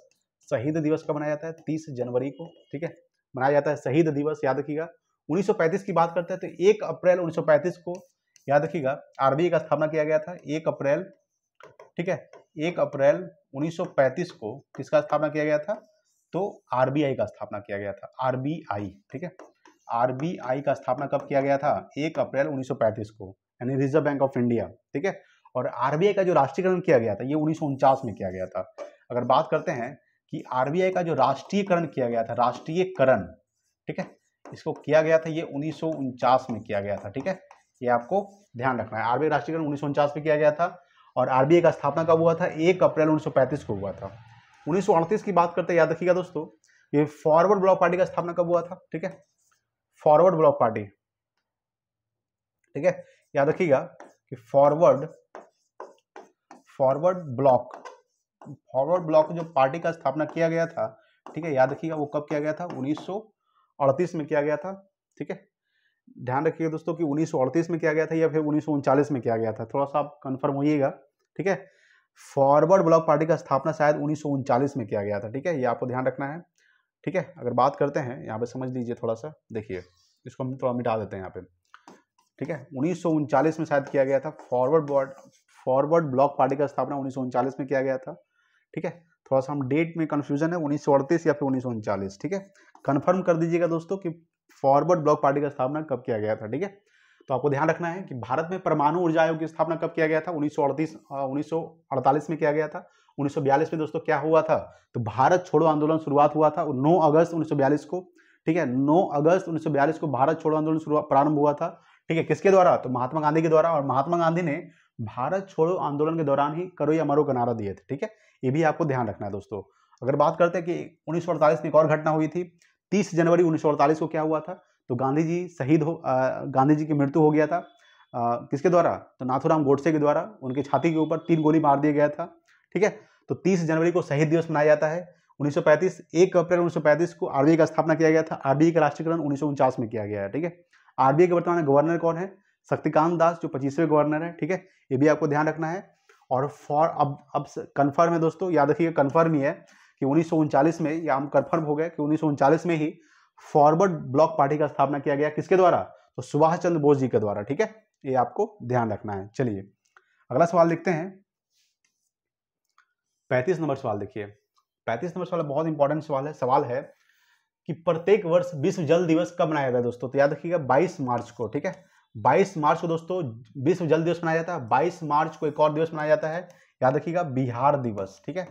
बिहार, यानी 22 मार्च 1912 को बिहार का स्थापना हुआ था, इसलिए 22 मार्च को बिहार दिवस मनाया जाता है, ठीक है। ये आपको ध्यान रखना दोस्तों। 11 जुलाई को दोस्तों विश्व जनसंख्या दिवस, याद रखिएगा कि विश्व जनसंख्या संख्या दिवस कब मनाया जाता है? तो 11 जुलाई को विश्व जनसंख्या दिवस मनाया जाता है। ठीक है, ये आपको ध्यान रखना है। 22 अप्रैल को दोस्तों याद रखिएगा पृथ्वी दिवस मनाया जाता है। याद रखिएगा पृथ्वी दिवस 22 अप्रैल को। ठीक है, ये आपको ध्यान रखना है। अगर बात करते हैं 22 मई को दोस्तों जैव विविधता दिवस, बायोडाइवर्सिटी दिवस, जैव विविधता। ठीक है, ये आपको ध्यान रखना है। जैव विविधता दिवस कब मनाया जाता है? तो 22 मई को जैव विविधता दिवस, 22 अप्रैल को पृथ्वी दिवस, 22 मार्च को बिहार दिवस, 11 जुलाई को विश्व जनसंख्या दिवस और विश्व जल दिवस 22 मार्च को। ठीक है, ये आपको ध्यान रखना है। चलिए अगला सवाल देखते हैं। 36 नंबर सवाल देखिए। 36 नंबर क्या सवाल है आपके सामने कि बक्सर का युद्ध किसके किसके बीच हुआ था दोस्तों? याद रखिएगा ये अंग्रेज और सिराजुद्दौला के बीच हुआ था बक्सर का युद्ध। ठीक है, ये आपको ध्यान रखना है। बक्सर का युद्ध कब हुआ था? तो 1764 को हुआ था। आपको ध्यान रखना है 1764 को बक्सर का युद्ध हुआ था। अच्छा, प्लासी का युद्ध कब हुआ था दोस्तों? अगर बात करते हैं प्लासी का युद्ध, याद रखिएगा प्लासी का युद्ध कब हुआ था? 1757 को हुआ था। ठीक है, प्लासी का युद्ध। ठीक है, अगर बात करते हैं बक्सर का 1764 को। हल्दी घाटी का युद्ध, याद रखिएगा हल्दी घाटी का युद्ध कब हुआ था? हल्दी घाटी का युद्ध। ठीक है, ये आपको ध्यान रखना है। ये कब हुआ था? तो 1576 को हल्दी घाटी का युद्ध हुआ था, 1757 को प्लासी का युद्ध हुआ था, 1764 को बक्सर का युद्ध हुआ था। ठीक है, ये आपको ध्यान रखना है। जो महत्वपूर्ण युद्ध है वो आपको ध्यान रखना है दोस्तों। ठीक है, तालीकोटा का युद्ध कब हुआ था? ठीक है, तो 1565 में। ठीक है, कब हुआ था? 1665 में या 1565। ठीक है, तालीकोटा का युद्ध कब हुआ था? कमेंट बॉक्स में बताइएगा कि तालीकोटा का युद्ध कब हुआ था। ठीक है, कमेंट बॉक्स में बताइए कि आप लोग तालीकोटा का युद्ध कब हुआ। ठीक है, कमेंट बॉक्स में बताना है। ठीक है, चलिए अगला सवाल देखते हैं। अगला सवाल आपके सामने है 37 नंबर सवाल देखिए। 37 नंबर सवाल का आपके सामने कि भारतीय राष्ट्रीय कांग्रेस की स्थापना कब हुआ था? तो भारतीय राष्ट्रीय कांग्रेस का स्थापना कब हुआ था? 28 दिसंबर 1885 को हुआ था। याद रखिएगा मेन रूप से। ठीक है, 28 दिसंबर 1885 को। ठीक है, 28 दिसंबर 1885 को कांग्रेस का स्थापना किया गया था। किसके द्वारा? तो A.O. होम के द्वारा। ठीक है, ये आपको ध्यान रखना है। A.O. होम के द्वारा भारतीय राष्ट्रीय कांग्रेस का स्थापना किया गया था 28 दिसंबर 1885 को। 1872 में क्या हुआ दोस्तों? प्रथम जनगणना हुआ था। याद रखिएगा। ठीक है, प्रथम जनगणना कब हुआ था? याद रखिएगा प्रथम जो जनगणना किया गया था, जनगणना, वो 1872 में किया गया था। किसके शासनकाल में? लॉर्ड मेयो के काल में किया गया था। लॉर्ड मेयो के काल में किया गया था प्रथम जनगणना 1872 में। ठीक है, याद रखिएगा। उसके बाद दोस्तों दशकीय आधार पर जो जनगणना शुरू हुआ था, दशकीय आधार पर जनगणना। ठीक है, दशकीय आधार पर जो जनगणना शुरू हुआ था, ये आपको ध्यान रखना है। ये कब शुरू किया गया था? ये किया गया था, ठीक है, 1881 में शुरू किया गया था लॉर्ड रिपन के काल में। किसके काल में?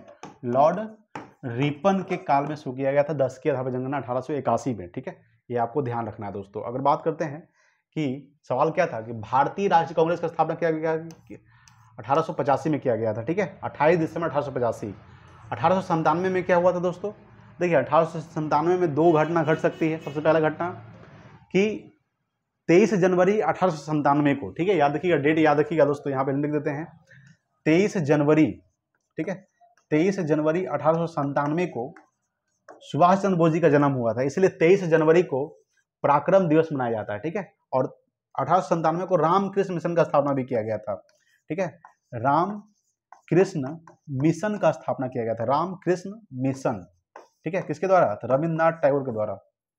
रविन्द्रनाथ टैगोर नहीं, सॉरी दोस्तों, स्वामी विवेकानंद जी के द्वारा। ठीक है, सॉरी, स्वामी विवेकानंद जी के द्वारा। ठीक है, स्वामी विवेकानंद जी के द्वारा 1897 में रामकृष्ण मिशन का स्थापना किया गया था। ठीक है, और 1897 को याद रखिएगा 23 जनवरी 1897 को सुभाष चंद्र जी का, बोस जी का जन्म भी हुआ था, इसलिए 23 जनवरी को सुभाष जी के, बोस के जन्म दिवस पर 23 जनवरी को पराक्रम दिवस मनाया जाता है। ठीक है, ये भी आपको ध्यान रखना है। ठीक है, 1875 में क्या हुआ था? याद रखिएगा, तो 1875 में आर्य समाज का स्थापना किया गया था। ठीक है, आर्य समाज का जो स्थापना किया गया था, आपको ध्यान रखना है, आर्य समाज का स्थापना कब हुआ था? 1875 में। किसके द्वारा? तो दयानंद सरस्वती के द्वारा। ठीक है, दयानंद सरस्वती के द्वारा। ठीक है, सरस्वती के द्वारा, आपको ध्यान रखना है, दयानंद सरस्वती के द्वारा 1875 में आर्य समाज का स्थापना किया गया था। 1872 में प्रथम जनगणना हुआ था लॉर्ड मेयो शासनकाल में। ठीक है, 1897 में क्या हुआ था? रामकृष्ण मिशन का स्थापना हुआ था। ठीक है, और भारतीय राष्ट्रीय कांग्रेस का स्थापना 1885 को हुआ था, 28 दिसंबर 1885। चलिए अगला सवाल देखेंगे, 38 नंबर सवाल देखिए।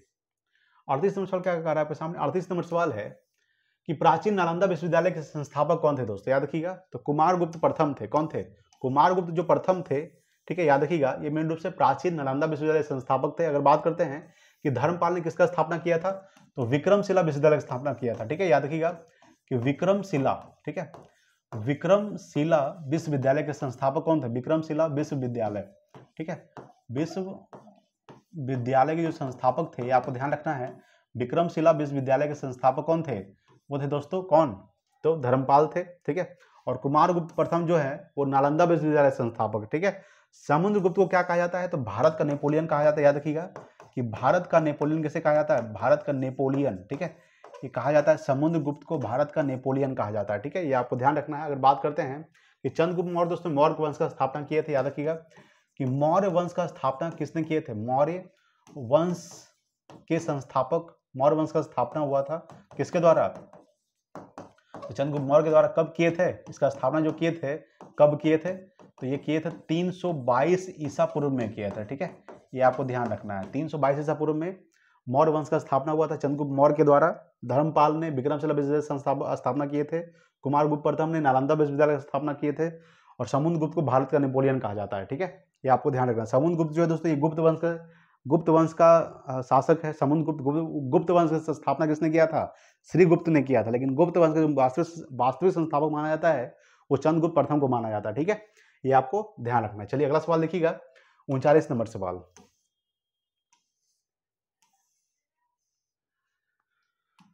39 नंबर सवाल आपके सामने है कि व्यापगत का सिद्धांत संबंधित है, यानी किससे संबंधित है व्यापगत का सिद्धांत? ये लॉर्ड डलहौजी से संबंधित है। किससे संबंधित है? लॉर्ड डलहौजी से संबंधित है व्यापगत का सिद्धांत, ठीक है, डॉक्ट्राइन ऑफ लैप्स, इसको इंग्लिश में क्या बोलते हैं? डॉक्ट्राइन ऑफ लैप्स, ठीक है, ये आपको ध्यान रखना है। लॉर्ड कैनिंग दोस्तों, याद रखिएगा, लॉर्ड कैनिंग, लॉर्ड जो 1857 जो क्रांति हुआ था, याद रखिएगा 1857 की क्रांति, ठीक है, ये आपको ध्यान रखना है। 1857 की क्रांति के समय कौन थे? तो लॉर्ड कैनिंग के शासनकाल था, याद रखिएगा। लॉर्ड रिपन को स्थानीय स्वशासन का जनक किसे कहा जाता है? स्थानीय स्वशासन का जनक, ठीक है, स्थानीय स्वशासन का जनक, स्वशासन का जनक किसे कहा जाता है?